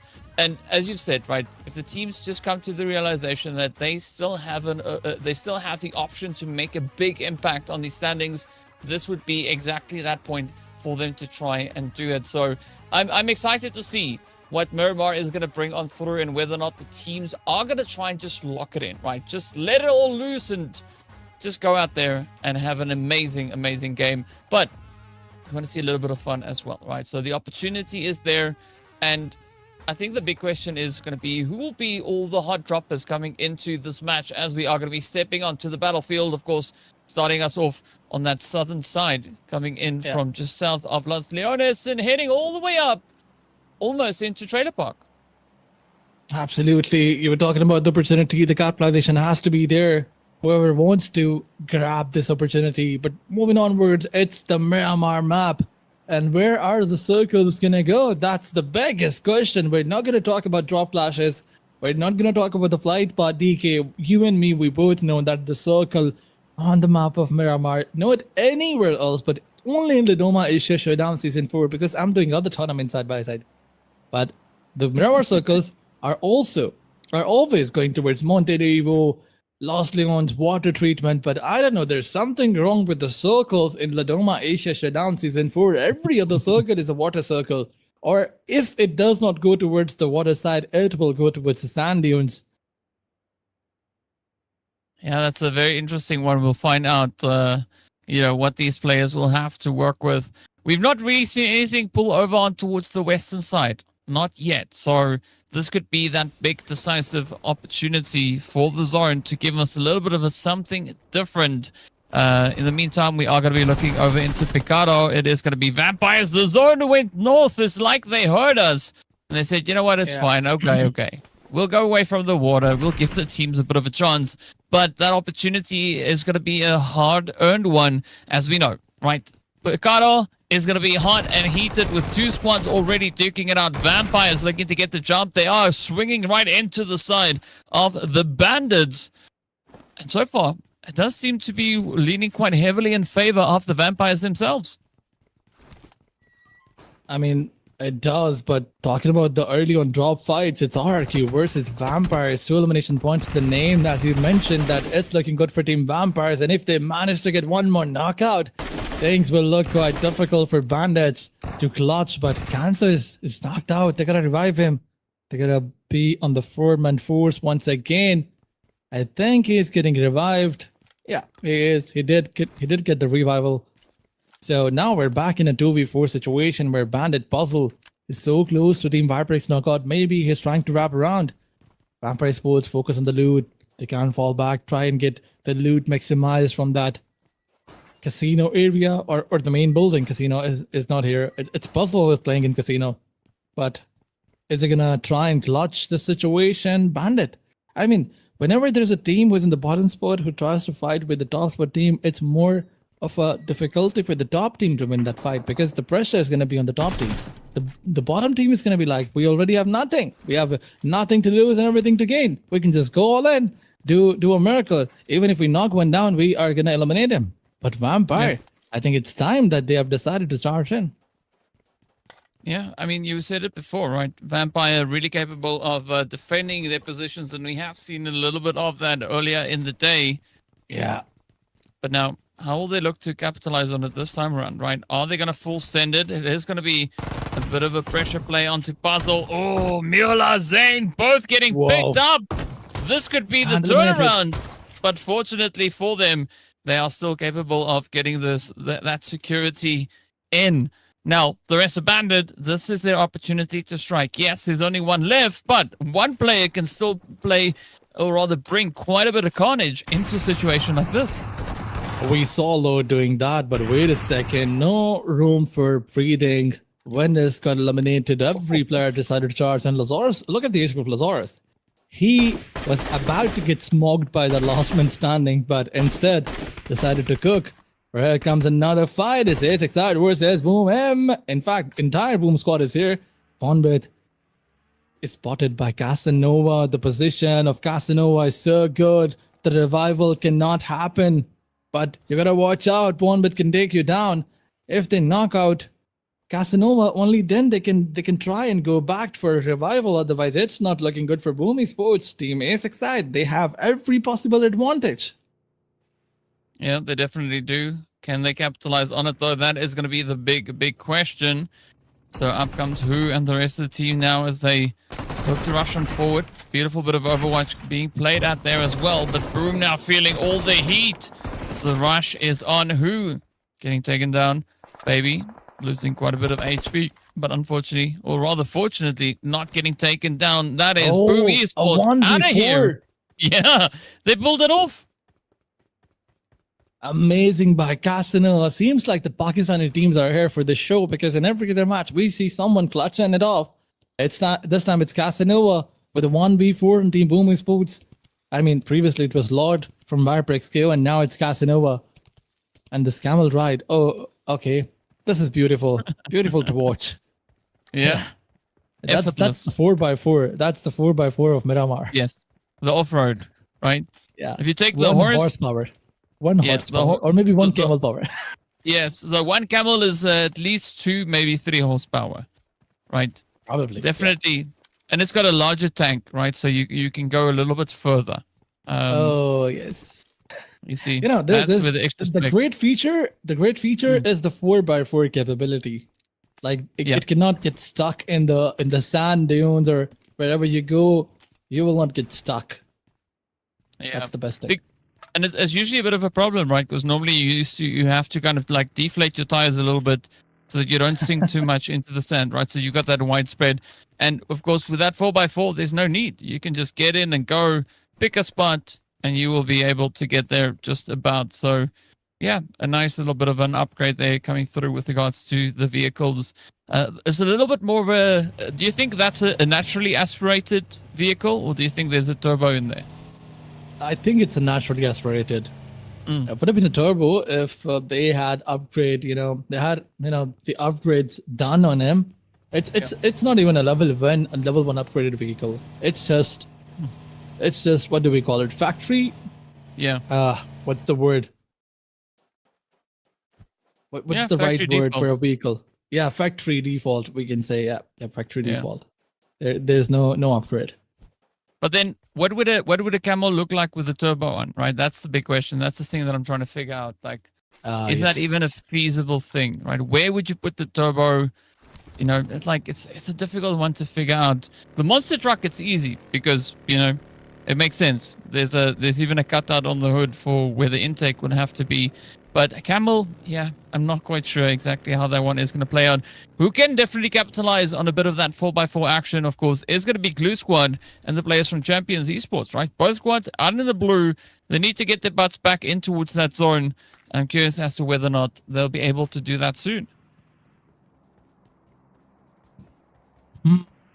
Once again, I think it's the time where we will see no one fighting with each other.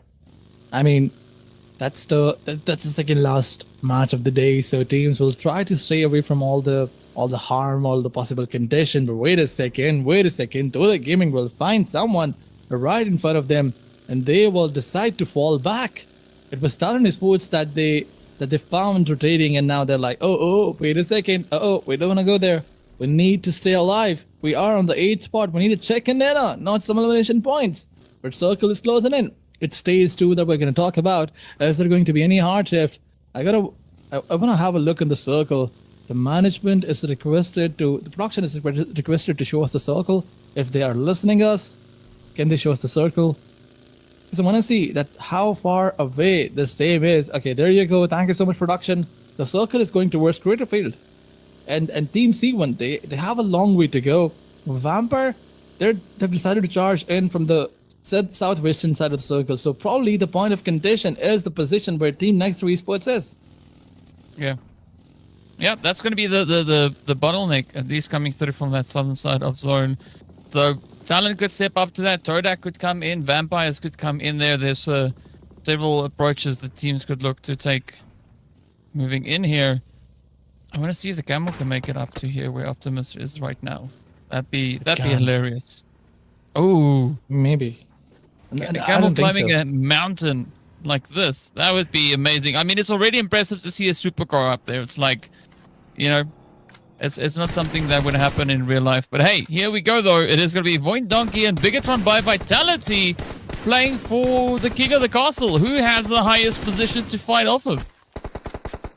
I mean, there's a big distance between all the players of Team Void Donkey and BTR. Even if they try to knock one down, they cannot push, they cannot charge in. So fighting with each other, that's not very good thing to do.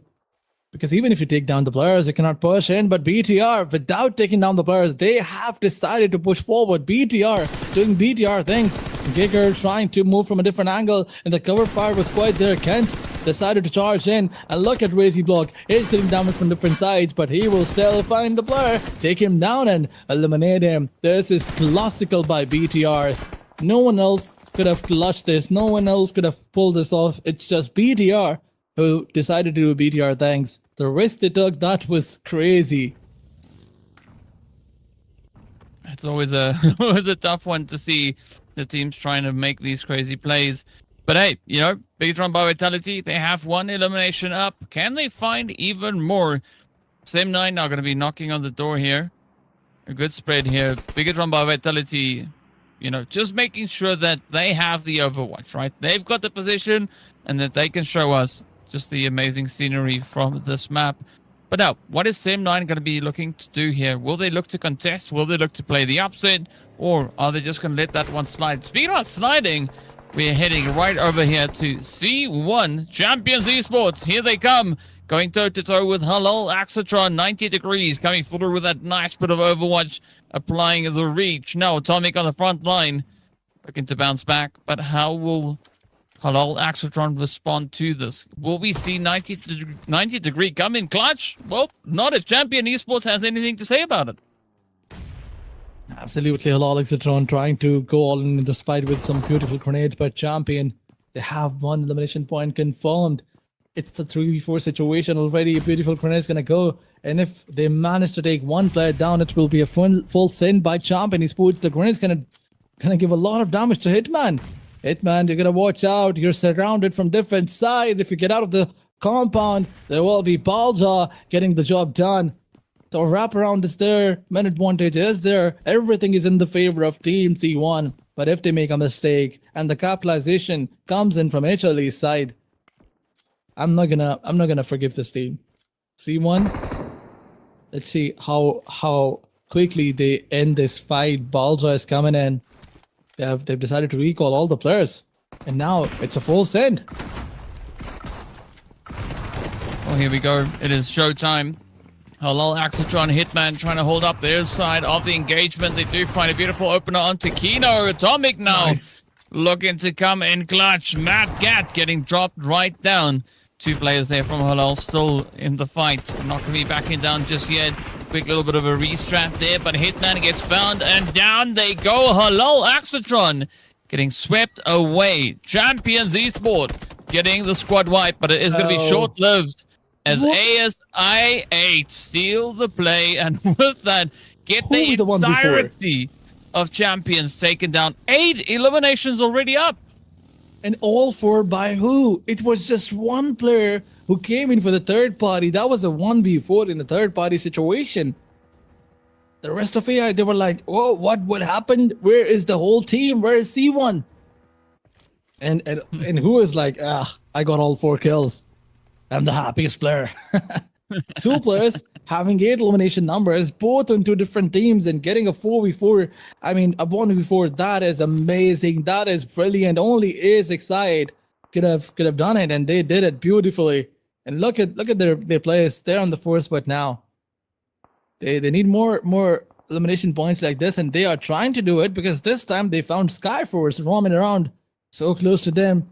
The knock was delivered. Are they going to go all in and try to confirm elimination points or not? Let's wait. Let's wait and find out. But on another side, it's Talon Sports is trying to take a fight, but Semnant was there for a third party. But wait a second, all the players of Semnant are going down one by one. Uh-oh. All right, I like what is happening here. It's Glue Squad also contributing to the carnage we see unfolding out in the zone. But who's going to be the next one to make it up here as the blue has moved up?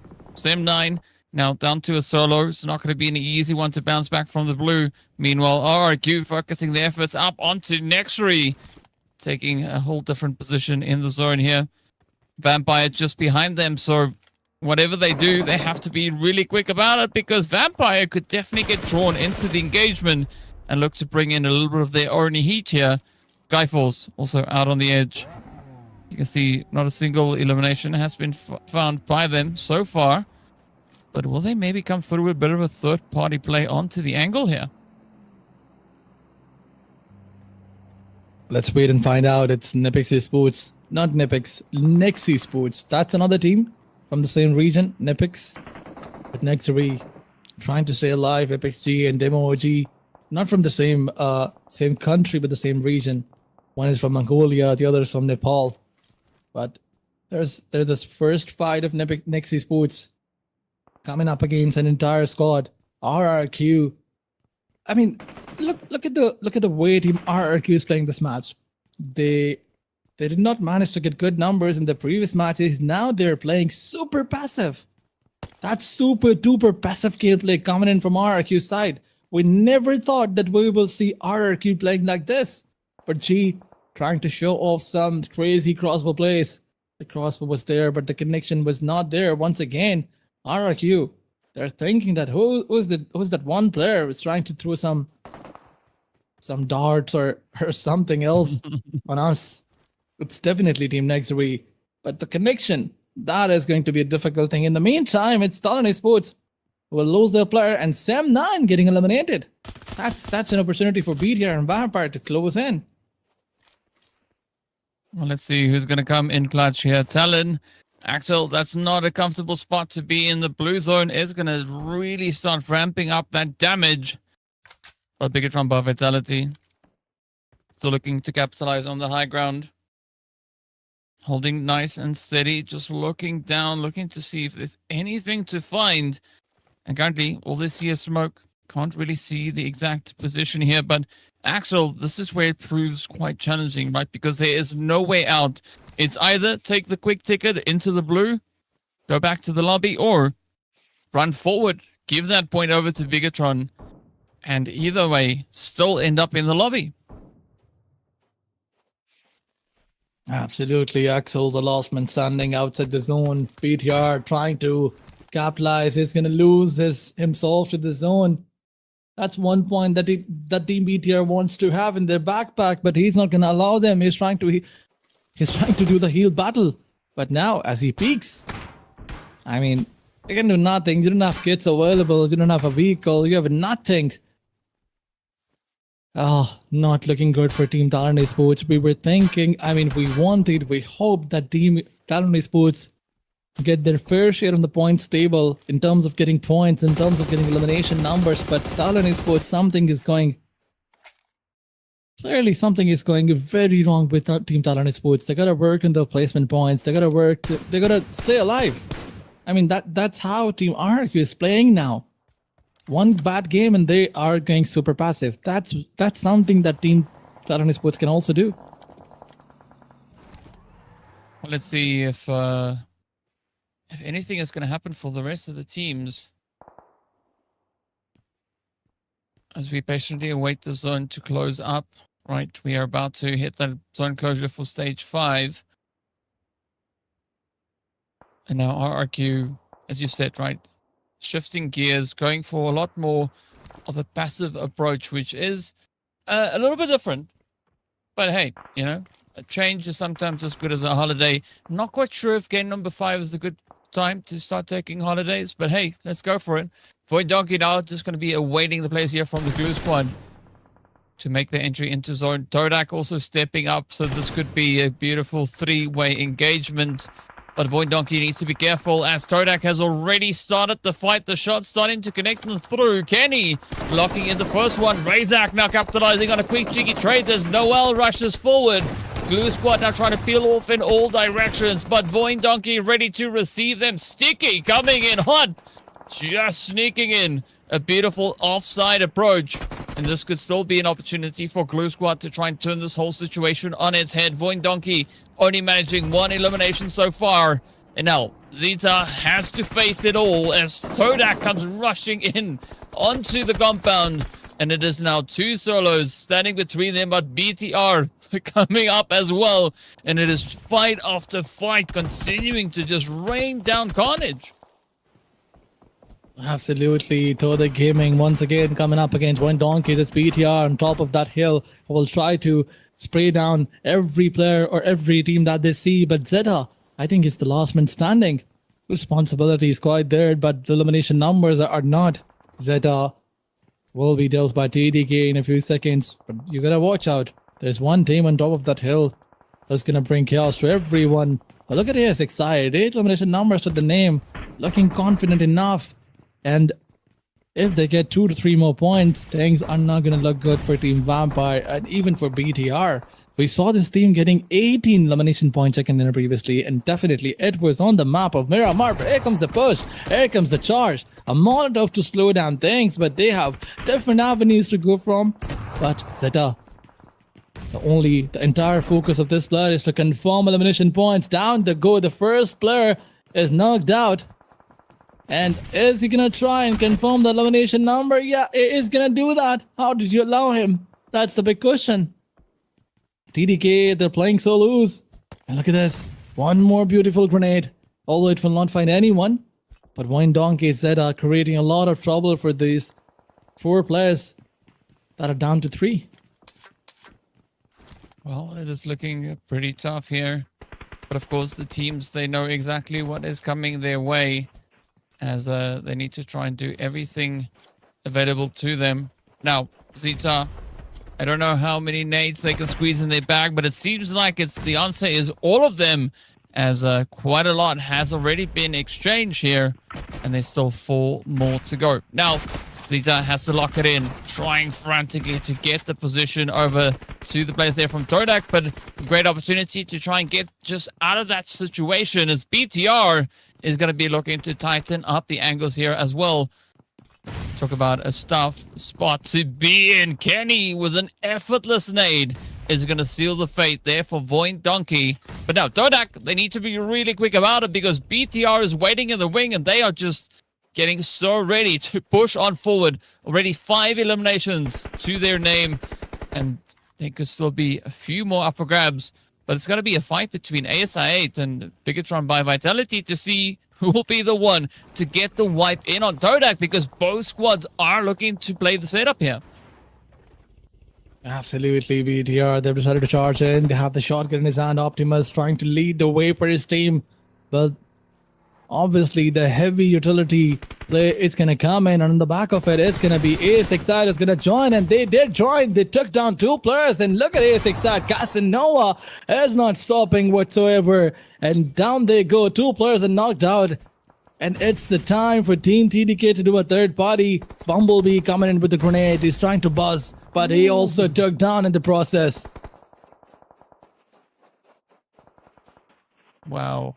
Cheeky nades coming in from all directions. Now, Bigatron by Vitality down to 1. It is going to be Razy up on the high ground, looking to rain down absolute hellfire onto the players from Turca. Going for a wide wraparound. Looking for the opportunity, but this also now allows another opportunity for ASI8 to strengthen their front line, as the angles are looking to get wrapped up. Looking to push through as much as they can here. But here we go. Wu spots out a little bit of something. Not quite getting the angle there on Frenzy. Depp now quickly looking to close up, trying to bring them back into the fight. Skyfalls will get eliminated in the meantime. And now it is going to be a very hairy, scary engagement. 3-way fight on the edge of zone. Look at the map. Vampire Sports is also joining in. It's going to be a 4-team fight over here.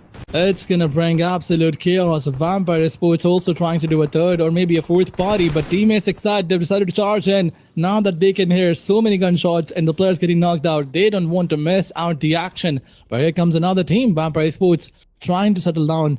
They're not trying to push forward, as they saw the Nexus Sports right in front of them. And look at this, the first knockout was there. Mela, although he missed a lot of bullets, but at last the connection was there. And G is going to be left to bleed out.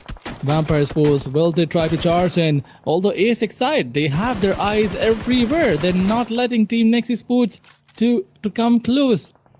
2 players on that vehicle trying to push forward, and next esports, that's going to be another fight where Team A6 will try to have their third party. Well, let's see if that party is going to continue. Vampire is now relentless, trying to clean it up before ASI8 gets their hand in the action. Baby, I like that off-angle position here. Now it's going to be Who trying to lock it down. It is absolute chaos. Now BTR down to 2. Not quite sure if Razy and Bumblebee why would you do that? Will be able to see some light at the end of the tunnel. Iron, good off-angle position here. Yet to step it up, bring in those eliminations. But now it's going to be go time. Who with a beautiful nade. It is almost the end. And there we have it. Bigatron by Vitality goes down. ASI8 up to 14 eliminations. I mean, it's just Casanova and Who with 13 eliminations. It's just 1 elimination by Baby. This is brilliant by both these lads. Iron is left with just hopes and no elimination in his backpack. I mean, Iron is one of those aggressive players. Whenever we talk about young talents out there, it's Iron who comes in, I mean, in the list. But wait a second, here comes another fight. It's next versus Team A6 side.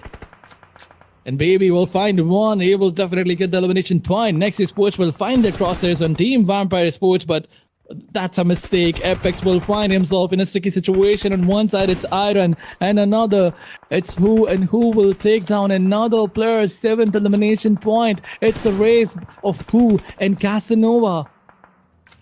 A race of getting elimination numbers. Look at them. If Who gets one, Casanova gets another. And now it's down to a 3v4. Vampire versus ASXide.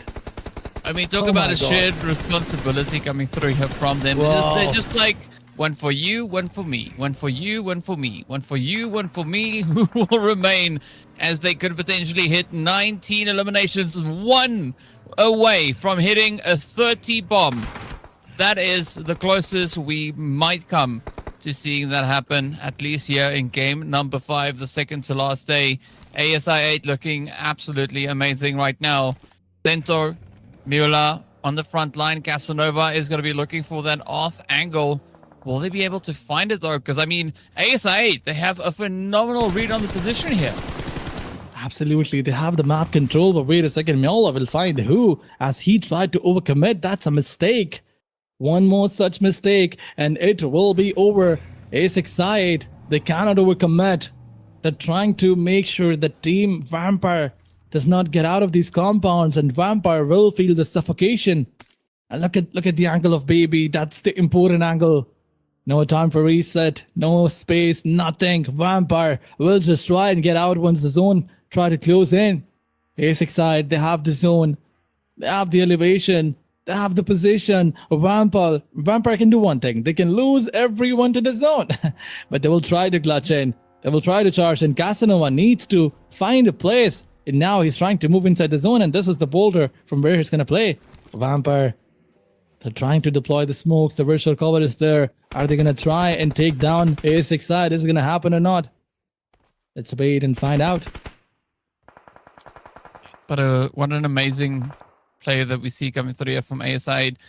It's like they're playing with their food, right? They're just toying now. Whoa, mistakes. The rest of the lobby. Baby getting hit. Now Mula trying to break away, but has been spotted. The shots are connecting on through. Quick reaction here from the side of ASI8. Now it is going to be Lazarus and Cento looking to see if they can clutch it up. It is going to be a pretty tall order, but if there's any team that could potentially look to clutch it, it would be the side here of Vampire Esports. Lazarus well within reach of those nades as they continue to fly through. Casanova throwing everything they can at them. Lazarus is down. Senso with a quick response. Casanova relaying the information, and there we have it. ASI8 coming in hot off the press, running away with the performance here. Just absolutely lighting this lobby up. They took down anything that moved ahead of them. And of course, now stepping up to the plate, making sure that they get their first winner chicken dinner. 19 elimination. That's the craziest number that we've seen in this entire competition. Previously, it was 18, and that too by Team ASXide. And once again, what a play by all the players. Not just Casanova, but Josefa coming in hot with his weapon. 2 matches, and Josefa, I guess he confirmed 16 eliminations in just 2 matches. Wow. Crazy gameplay. 2 1v4s in 1 match by 2 different players. That's something that only ASXide could have pulled off. And getting 19 points. Everything was so beautiful. But moving onwards, where are they gonna place themselves after this match? I wanna see the overall standings before anything else. Well, it is of course going to be Casanova coming in here as the match MVP. 8 eliminations and 1,057 damage. Absolutely insane performance that we saw, not only from Casanova, but also then the rest of the team. I mean, this was amazing, right? Absolutely amazing stuff. Mustafa also bringing in a very, very strong play. But at the end of the day, right, only one player can be that MVP. We are going to be taking a look at the match rankings first, as we have to see the glorious 29 points being showcased right then and there. ASI8, 1 point shy, 1 elimination shy of hitting a 30 bomb. I mean, DK, how are you feeling that they were so close to 30 bomber, but they didn't do it? But it didn't I am happen. happy. I mean, I'm happy. It's close, right? I want to see 30 bomb or as close to 30 bomb as we can get. And so far, this has definitely been the closest we've gotten to that. But it makes me excited as to the potential for tomorrow, even still the last game of the day, because it's still doable, right?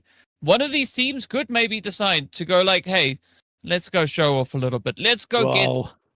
20 eliminations. But look at this. ASI8, 4 points away from sitting at the top of the overall standings.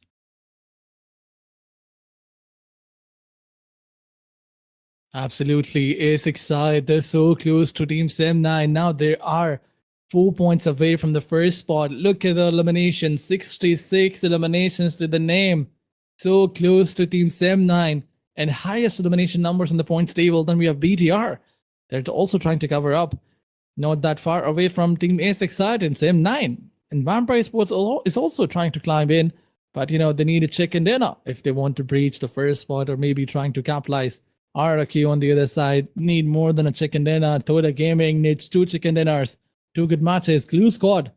I think the hope of Team Blue Squad to be in the top 3 for today, it's quite over. Even if they get a chicken dinner, they will place themselves too close to third spot, but they will not reach or not dethrone Team BTR.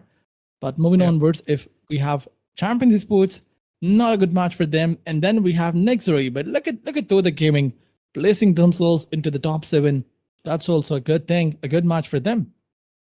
Yeah, definitely is. And of course, then we take a look at the second page. You can see the numbers also still climbing nice and steadily. I mean, 9th place is 60, right? So 10th place is going to be sitting on 52. So 8 points could quite easily move a team like Skyforce up into that top 9 position. So it's all going to come down to what the teams look to bring to the table for this very last game. And it is going to be a very, very close call. But Talon, with their victory, with their winner chicken dinner, still secured over onto that second page. So somewhere they will have to up the ante. But an almost back-to-back victory coming through from ASI8. They got the chicken in game 3. They got the chicken in game 5. Who will be the one to get it as we head towards game number 6? Of course, we'll find out right after the break. So we'll see you in a short few minutes.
Welcome back, everyone. We're getting ready to move into the final match of the day, game number 6.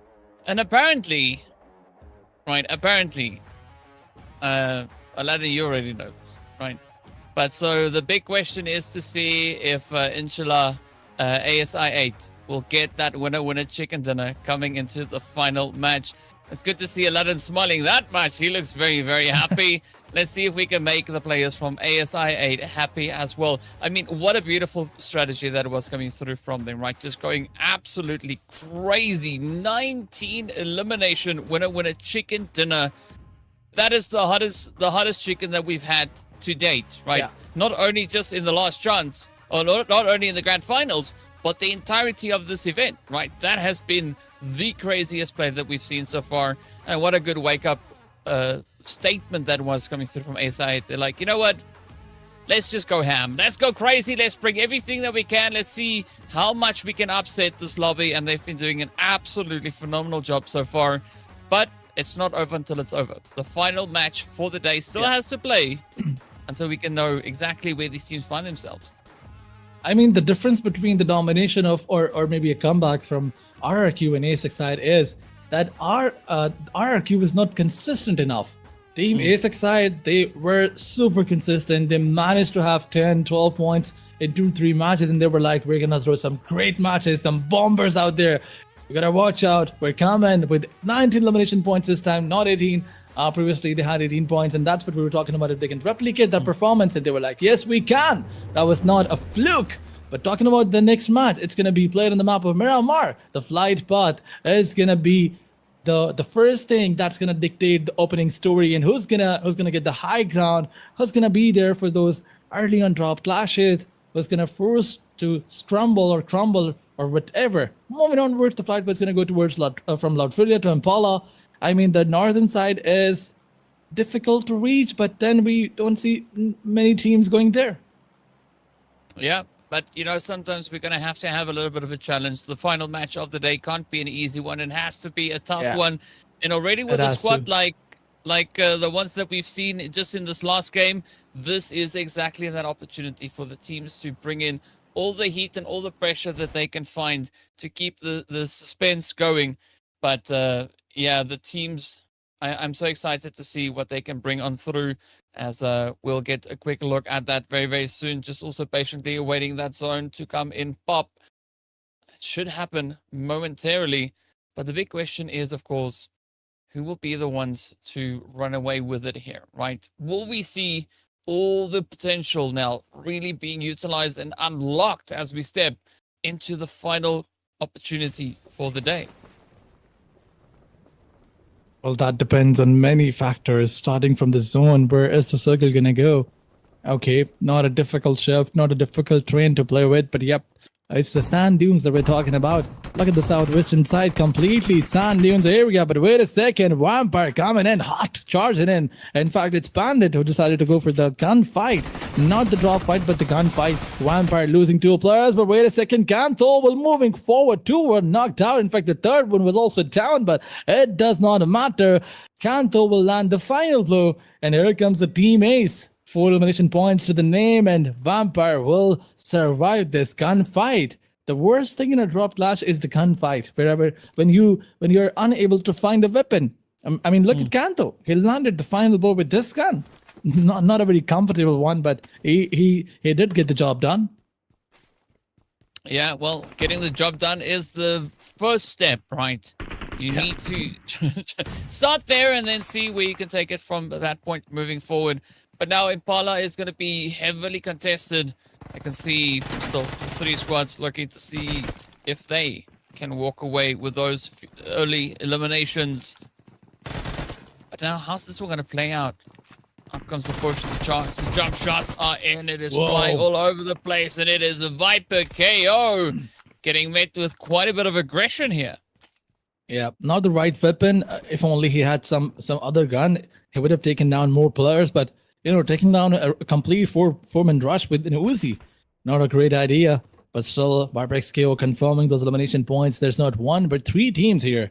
It's, I guess, Halal, Exatron, and Booming Sports, or maybe I just need to see when the screen will when the big screen will be here, only then we'll realize champion, there is a recharge in. On Todak Gaming this time, it's another drop clash and Todak will be sent down to hell, down to the ground, and C1 will get this fight. 3 elimination numbers by one player. I think it's 1v3 by Balja. Yeah, that seems to be Belgium right there. But we'll take a look at the game itself. It's great to see the map, but we've seen all we needed to see so far. The big question is, of course, how will these rotations then come in, right? Already a little bit of that western side of zone is not playable. So it is going to limit the position and the options for the squads ever so slightly. Now, boom, full sending it. Halal, Axatron, Mad Cat ahead of them. The last one left for the team. Viper KO also just hanging in the wing. Both sides here against Boom.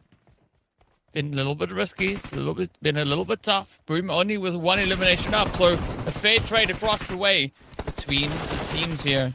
But who will be the one to get it? Zero trying everything they can. Mad Cat, beautiful overwatch. This could still potentially be a bit of an upset. If there was a nade in the possession of Mad Cat, it could be the one to close it out. But we don't see that quite just yet. Viper KO, though, is going to be the ones to drop on down. Out they go. 13 teams remain. We've already said goodbye to 3. Absolutely. 3 teams are done and dusted. And so are their hopes. Firepex Scale getting eliminated early on. They were trying to get their ways into the top 5, but there are no more hopes. Same as the case with T2K. But here comes another fight. It's Boom Esports versus Team Halalic Citron. Nobody's giving any room to Halalic Citron to make a comeback. But Boom, this time around, they gotta be careful. 2 elimination points at the name. It's just a Mad Cat, but Mad Cat will find one. And he was about to take one more down, but Boom Esports, they will not give him any opportunity. Impala is free from any other team. Boom Esports, they have the Impala for themselves. Now they can loot, easily take the vehicles, get inside the zone. But yep, they lost 1 player on the disadvantage of M. And it's gonna hurt them because in every other fight, whenever it's Boom versus any other squad, it's M who gives them the breakthrough. Now they don't have that valuable player available. They gotta fight with every other team in a 3v4 situation. Boom Esports, look at them on the points table. Not a very comfortable spot. Yeah, it is a tough one. But hey, as long as the teams try and finish on a strong footing here, come end of day, tomorrow will be a little bit more comfortable, right? It's not going to be easy, but it might be a little bit more comfortable. Now, if you look over to the players here from BTR, they're also just trying to get themselves situated. Of course, they pretty much dropped down into this power grid positioning. So Optimus, nothing too out of the ordinary here for them, as we are going to be moving up in towards Monte Nuevo. So, yeah, next 3, I wonder if they are still situated up in towards Monte Nuevo. We did see a little bit of a rotation coming through there, so maybe there could be an opportunity for next 3, maybe to try and play for the high ground up to that hill. That could be an interesting setup indeed to go for. Glue Squad also in the area. So there's several points that you need to be very cautious of, right? If you rotate out too much, that could be your ticket directly into the lobby. And of course, we'll have you to wait until tomorrow's matches. Absolutely. Bigatron by Vitality. The biggest challenge for them and for ASXI is once again eliminated. That's an opportunity for them to make a lead on SEM9 and put a pressure on them. If 2 teams manage to dethrone SEM9 and put a 10 or 12 point lead on them, I mean, tomorrow they will feel a little bit of pressure because they were there in the first point when the day started. And I mean, pushing them down and making a lead on them will definitely give them a little bit of shaking. But let's see if ASXI and BTR will try to replicate the performance that they did in the previous matches. If ASXI will try to drop a 30 bomber, I mean, it will be difficult. They can even if they have 20 points in this match, the pressure will be there on Team Semnan. It will be enough. But Skyforce trying to rotate on this bicycle in Miramar, once again, that's a questionable thing to do. Riley, you better watch out for all the sprays.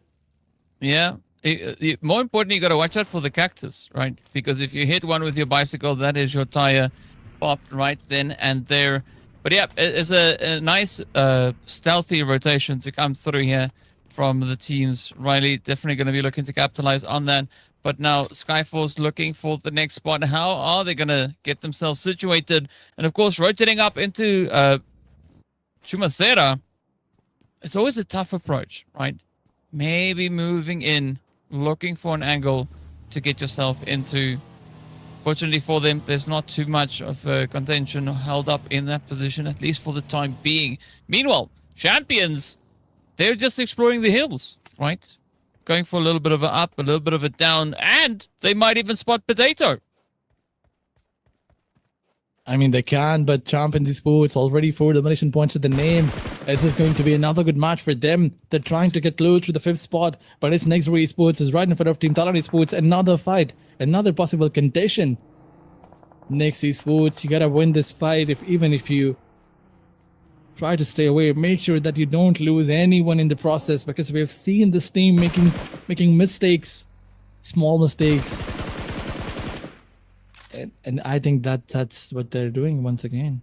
They're not being very careful. They're trying to rotate from the angles of Team Talent Esports, although the connection was not there by Akul. He was unable to punish any player. But where is this team trying to go? Next Esports trying to use the road networks. They're trying to find a better place into the circle. Sometimes when you try to overcommit in rotations like this, things get tough for you. You find yourself in a sticky situation. Is it going to happen with Team Next Sports? Only time is going to tell. They're trying to wrap around from different angles. Talent Sports will probably think that Next Sports is not here. And if they try to go from this side, they will get punished. But wait a second. It's One Donkeys versus Team RRQ going in it. Look at this. What a beautiful knockdown. And it was even going that fast, right? Just slowly, casually rolling up, running them down. RRQ, it's like they had like weights tied to their feet or something, right? Not a strong effort to try and run away from that hovercraft coming through here. But hey, Boy Donkey getting 4 eliminations in total so far, so things are looking good here for them. Still have to put in quite a bit of work if they want to come knocking on the door of page number 1. But now, Skyforce, another team in a very similar situation, are going to be looking to see, can they lock in, as Riley is now, or rather has left the bicycles for vehicles, but they do get stuck, and Boom Esports up ahead. They really got to get in that fight super fast. Absolutely, I see why will be taken down by Boom Esports. This is not looking good for Team Skyforce. Godless will try to peek, but he'll be taken down once again. It's just the last one standing. Riley with the bicycle. There is no more bicycle play. You gotta work with your guns, and you need to clutch the situation. I see cannot be revived. Boom Esports, Yami Yohan trying to get that elimination number confirmed, but wait a second, Riley, you need to peek, and he peeks. Down goes one player, and the elimination number is confirmed. So no chance available to revive your player. Riley going for the wraparound, going for the sprays as well, trying to find the opening, but he will not find anyone. Although there was one player, he tried to connect some bullets, but knockdown was not delivered.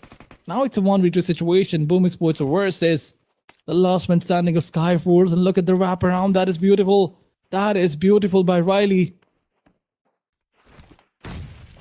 Oh my god, he's trying to go for the high ground. That's not looking good for Boom Esports. I mean, I don't quite know. Is Riley going to look to send it out? Like, where's it going to go? Because we can't really see exactly what their position is. Yeah, Riley giving us a little bit of a shake. It's like getting ready to do something, right? Just hoping for an opportunity to present itself. Not paying very close attention to everything around them. Trying to go on those audio cues. But it doesn't seem like Boom. I got to look to stay around, right? Just trying to bait Riley out of this one. As Zoro and Bonbit get ready to move on through. Zero just quickly falling back, but the damage has come through. Bonbit now cooking up a nade for themselves, but the blue is coming in hot. Gotta find a way out of here. Fortunately here for Skyforce, it is only stage 3 blue. So yes, it does take down your HP quite a bit, but you can still survive even if it's just for a quick moment. Now, in the meantime, it is going to be Nextory and Sem9 finding themselves in a bit of a standoff here. Sem9, Yumiko, not a clear line of sight onto Demo, but it is going to be a little bit of a risky play, right? Satria also about to make entry. And now, look at this. Nextory just locking in the positions, trying to see if they can cover as many angles as possible. G, don't look into the sun too much. That is worse than a flashbang.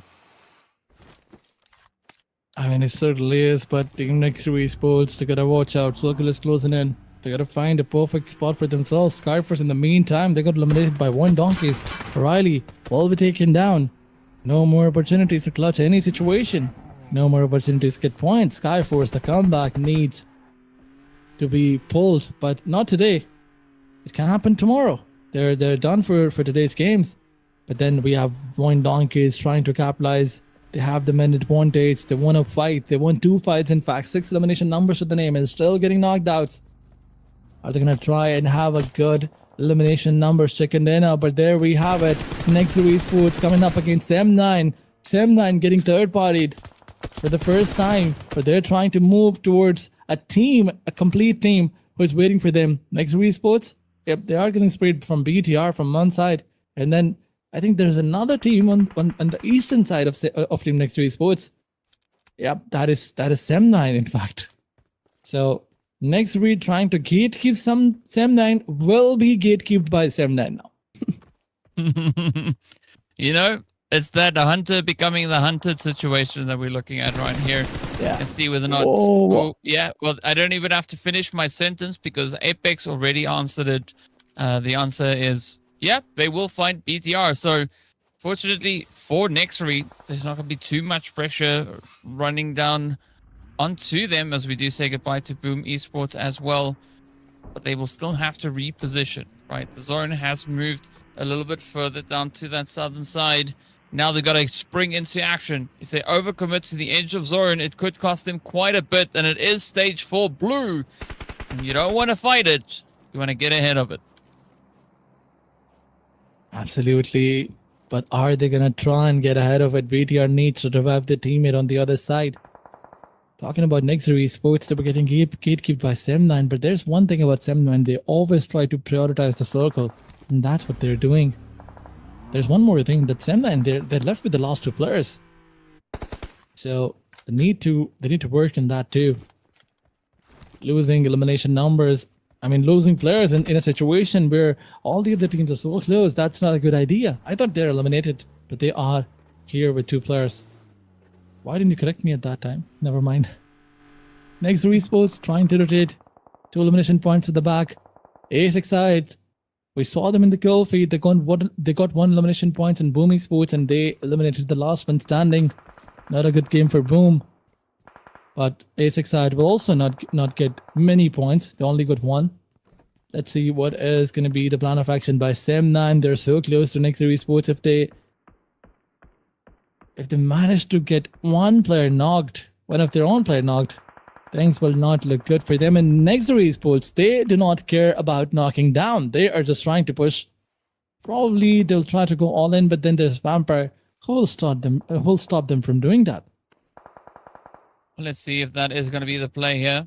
Skyforce also now looking to double down as Boom is still ahead of them. Riley going to try and finish up this fight, right? They've been in this engagement for a good long while, taking up several positions here.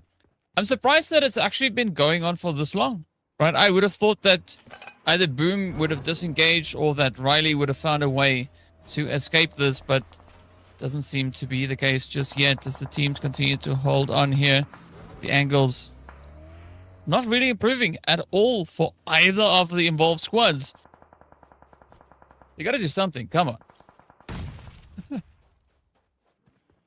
I mean, they need to show some signs of life, but ASX side, they have decided to push forward. The revival is going to be there, but if they try to throw a grenade, Iron, it needs to use those utilities. Grenades will be used later. For now, it's trying to push on a player. Oh, here comes a push. The buggy jump is going to be there, but here comes the rescue. In fact, the help from Team ASX side. The cavalry will be there. They will take down 2 players, but Iron will be eliminated, not just taken down. He's sent home, and ASX side will have to play this fight. We'll have to take this fight with one man disadvantage. But on BTR side, it's just the last man standing. It's a 1v3 for him. ASX side, they got an elimination point in this fight, and with Casanova charging in with a beautiful grenade, he will confirm another. But they lost one player in the process. So I mean, I was thinking that this is going to be another fight where Team ASX side will dominate. But losing one player will definitely stop them from doing that. Well, let's see if they can maybe climb back up here. Now, Apex is going to be down, so this might change things up a little bit here for the players of Nexury. Are they going to be able to bounce back, though? I mean, Vampire's just keeping a nice pressure point here on the edge. And now trying to just avoid the hits, but up comes G looking to close it out. Are they going to be able to get the hits, though? Sending it out with a shotty. Not landing the hits that they were hoping to get. Vampires, though, with a jump shot says, you know what? You don't need to do all of that. It's way too much effort. Let me just show you. Throw out the nades and wrap your team up in a nice little package. Now it's going to be up to Locke to see if the odds favor them. But with Vampires coming in with full swing, they are going to send them away. Nexury, out they go with 2 eliminations. Vampires now up to 9. They are definitely trying to apply all the pressure they can to this lobby. And with these 9 eliminations, they are only 4 points behind ASI 8. Absolutely. Not many points away, not many points behind. Vampire Sports is also trying to make sure that they cover their points from the first spot. They will try to dethrone Team Sim9, and that's what I was talking about. Sim9, they have only 2 players, so wait a second, it's Wine Donkeys versus ASXI, 2 players down, Casanova eliminated, and now it's just Baby, the last man standing, and look at his position, it's compromised. Zeta trying to use that mini footing spray from one side, and down they go. Last man standing is also eliminated. No more hopes to try and cover the first spot. Yes, they are 1 point away from Sam9, but that's it. Sam9 will be left on that first spot. What a beautiful play by both the teams. They tried, right? They were hoping to come in with a back-to-back performance here, but unfortunately, the lobby was not going to allow that to happen. Here we go, though, as it is going to be Talon still holding nice and steady up to the north. They are rocking it on to Glue. Here we go, though. The position is going to be there. Axel getting dropped down. This does turn the situation a little bit now. Talon holding on to 2 players, Yoru and Shields. Yoru literally holding on to the team as he picks him up and carries him forward into the rest of this fight. But can we see Glue maybe wrap this one up? It is going to be Hexas now coming through with an off-angle position. Looking to play a little bit of that third party. Now, Champions also just on this side. So whatever they do on the edges here, need to be very quick about it. Because in the next 30 seconds, that zone will constrict down onto them. But off we go. Hexas trying frantically to get the shots. Fortunately, they do have still another 300 rounds left. If these don't connect up, Yeah, will they be able to use all of it? I'm not quite sure, though, but it is going to be a very tough play here for Hexas. I mean, it is going to be a tough play, but talking about Glue Squad, it's a tough play for everyone because they are not getting those matches, not getting momentum. They need to get things going. They need a chicken dinner. But with one player, they cannot pull a miracle off. But only if Axis decide to, do something. He's not gonna be allowed by the lobby. By the way, I was thinking of a miracle, and it's not gonna happen. The champions was like, what? Are you trying to disrespect us? You think that when we have 3 players alive, we're gonna allow anybody? But then we have Vampire with 11 elimination points. So Vampire is also trying to bring chaos on the entire lobby. And here comes another team. Talon Esports, finally. Things are working good for them. They have 4 men standing. And I don't want to curse them. I don't want to curse them by shouting their name, by saying that they're playing good. But they are playing good. Yep, they are. I mean, you got to love it for them. So, with great power comes great responsibility. And that's where you got to be careful for which team's name you call out, apparently, right? That's the situation that you're facing, Aladdin. But now, Vampires here, 11 points to their name. Can they get more? Talon riding on the ridge. Gonna look for a bit of an opportunity. Still a lot of space to be played at in the zone. But there's only 4 squads left. Looking at where we're going, it is going to be a rather treacherous approach to try and take here. Whoever moves into the center is going to be feeling all that now rolling to them. Zane, nice steady jump. Just kind of leapfrogging their way forward. Champions, though, they got to try and really solidify themselves. They have still a long, long way to go. A lot of positions can be played at all the way from the western front. But nobody is sitting on the east. Everybody is on this western side. Now, Potato there, Yep. all the way on the far southern edge, also just looking to keep it nice and quiet, at least for now. Absolutely, but here comes another spray. Kanto trying to find down the players of Team Tarani Sports, trying to spray down. He took one player he knocked one player down, but is he gonna try and get the elimination point confirmed? I think Tarani Sports, they are on a compromised position, but not compromised enough that they will lose their players. But Champions from one side, Vampire from another, the wraparound is definitely there. And look at Icarist, or whatever the name is. He will find one player. And the revival cannot be done, I guess, because if they try and go for the revive, it will be Balta getting more knockouts on Team Talon Sports. Now that the zone is shifting towards the eastern side, as you were talking about it, it's looking difficult for Team Talon Sports. The survival will be compromised. And look at Void Donkeys, they have decided to charge in. What a beautiful mini 14 single taps. Confirmed one elimination, knocked one out. Talon is done and dusted. At least for this match. Or maybe for this day, Shields is the last man standing. In all the situation, it's just Team Void Donkeys who have the man advantage. And can they use it to clutch this entire match? Only time is gonna tell. But then Balja is trying to spot that one player who's on the backside. Yeah, I mean, this is quite an interesting approach here, right? We were talking about the momentum a little bit earlier on, and it seems like Void Donkey definitely being able to unlock quite a bit of the momentum here for themselves. But now they're going to have to deal with the angles being held here by Champions, because those 3 players could definitely pose a big threat to the success of Void Donkey. Now, Vampires going to be feeling the heat as well. Zane has been spotted out, but Vampires, one of the only teams still left over on towards this western front. I like the rotation from Void Donkey playing for that eastern side. Centaur just trying to survive, hiding behind all the vehicles. Atomic coming through with the shots underneath the vehicle.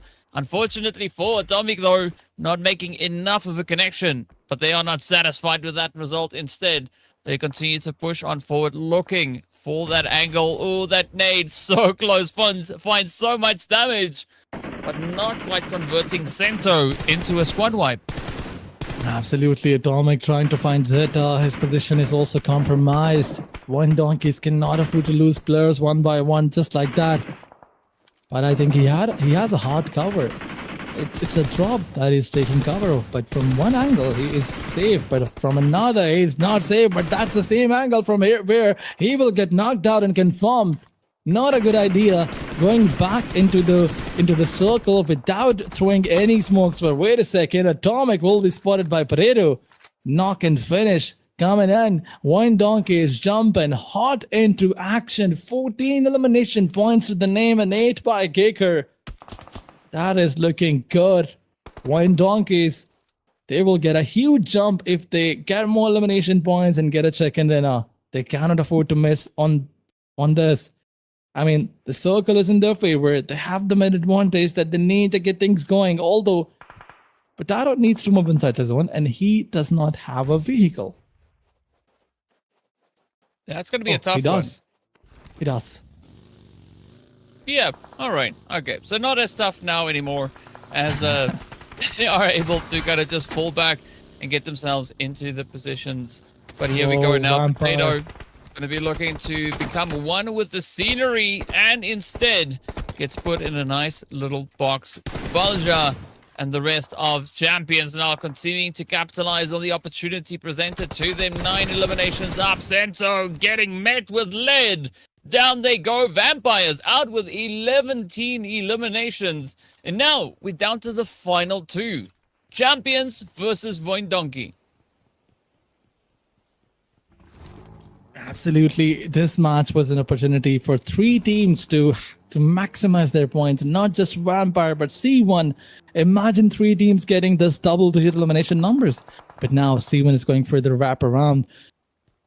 You gotta watch out, Gaker, one player is coming from the eastern side. The tension is suffocating. Wine Donkeys, are they gonna capitalize? Look at them, they have a beautiful vehicle that they need in such a situation. They're trying to push forward. Gecko was spotted from a different angle, but Gazer will take down one player, and now it's just Balza left behind. C1, they were trying to make this move, brilliant move to confirm elimination point from an elevated angle, but they made a blunder. And now that it's down to the last man standing, Balcha, he is getting pressured. The pressure is intense, and look at Wine Donkeys. They've decided to push with this beautiful vehicle. As we were talking about this, in 1v1 situation or even in a 1v2, you cannot answer this. And there we have it. What a beautiful winner chicken dinner on the map of Miramar.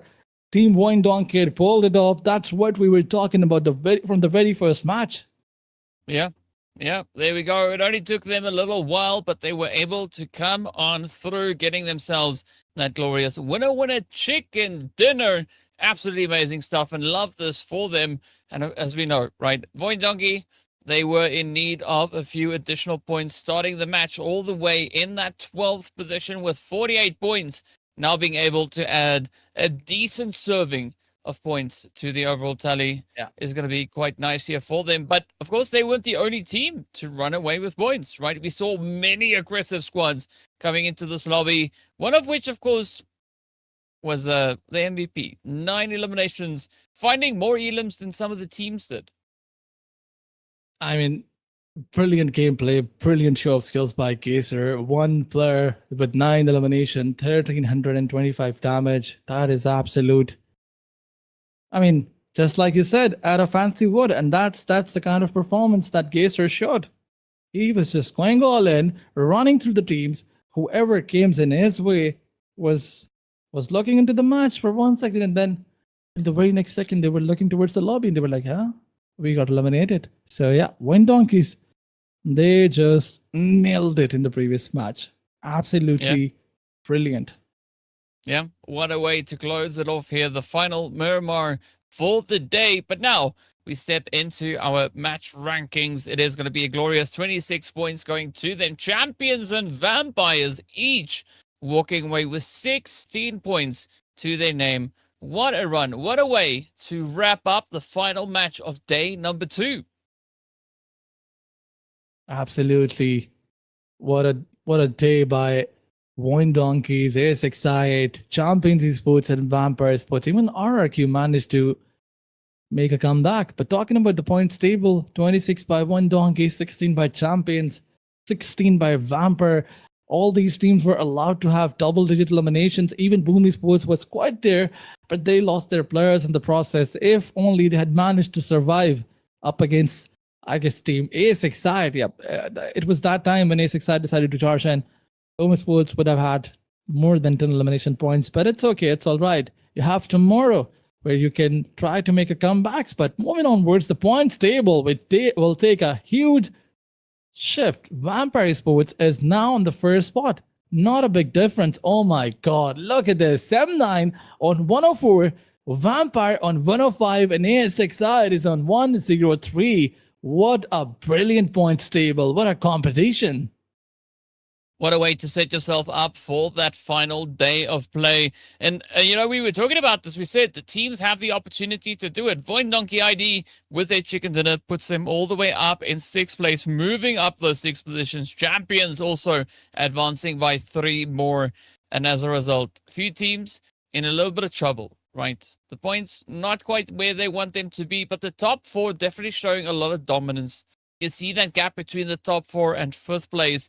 It's going to be difficult to catch, but it's going to be a little bit easier for Champions Esports and of course Void Donkey to catch those higher positions.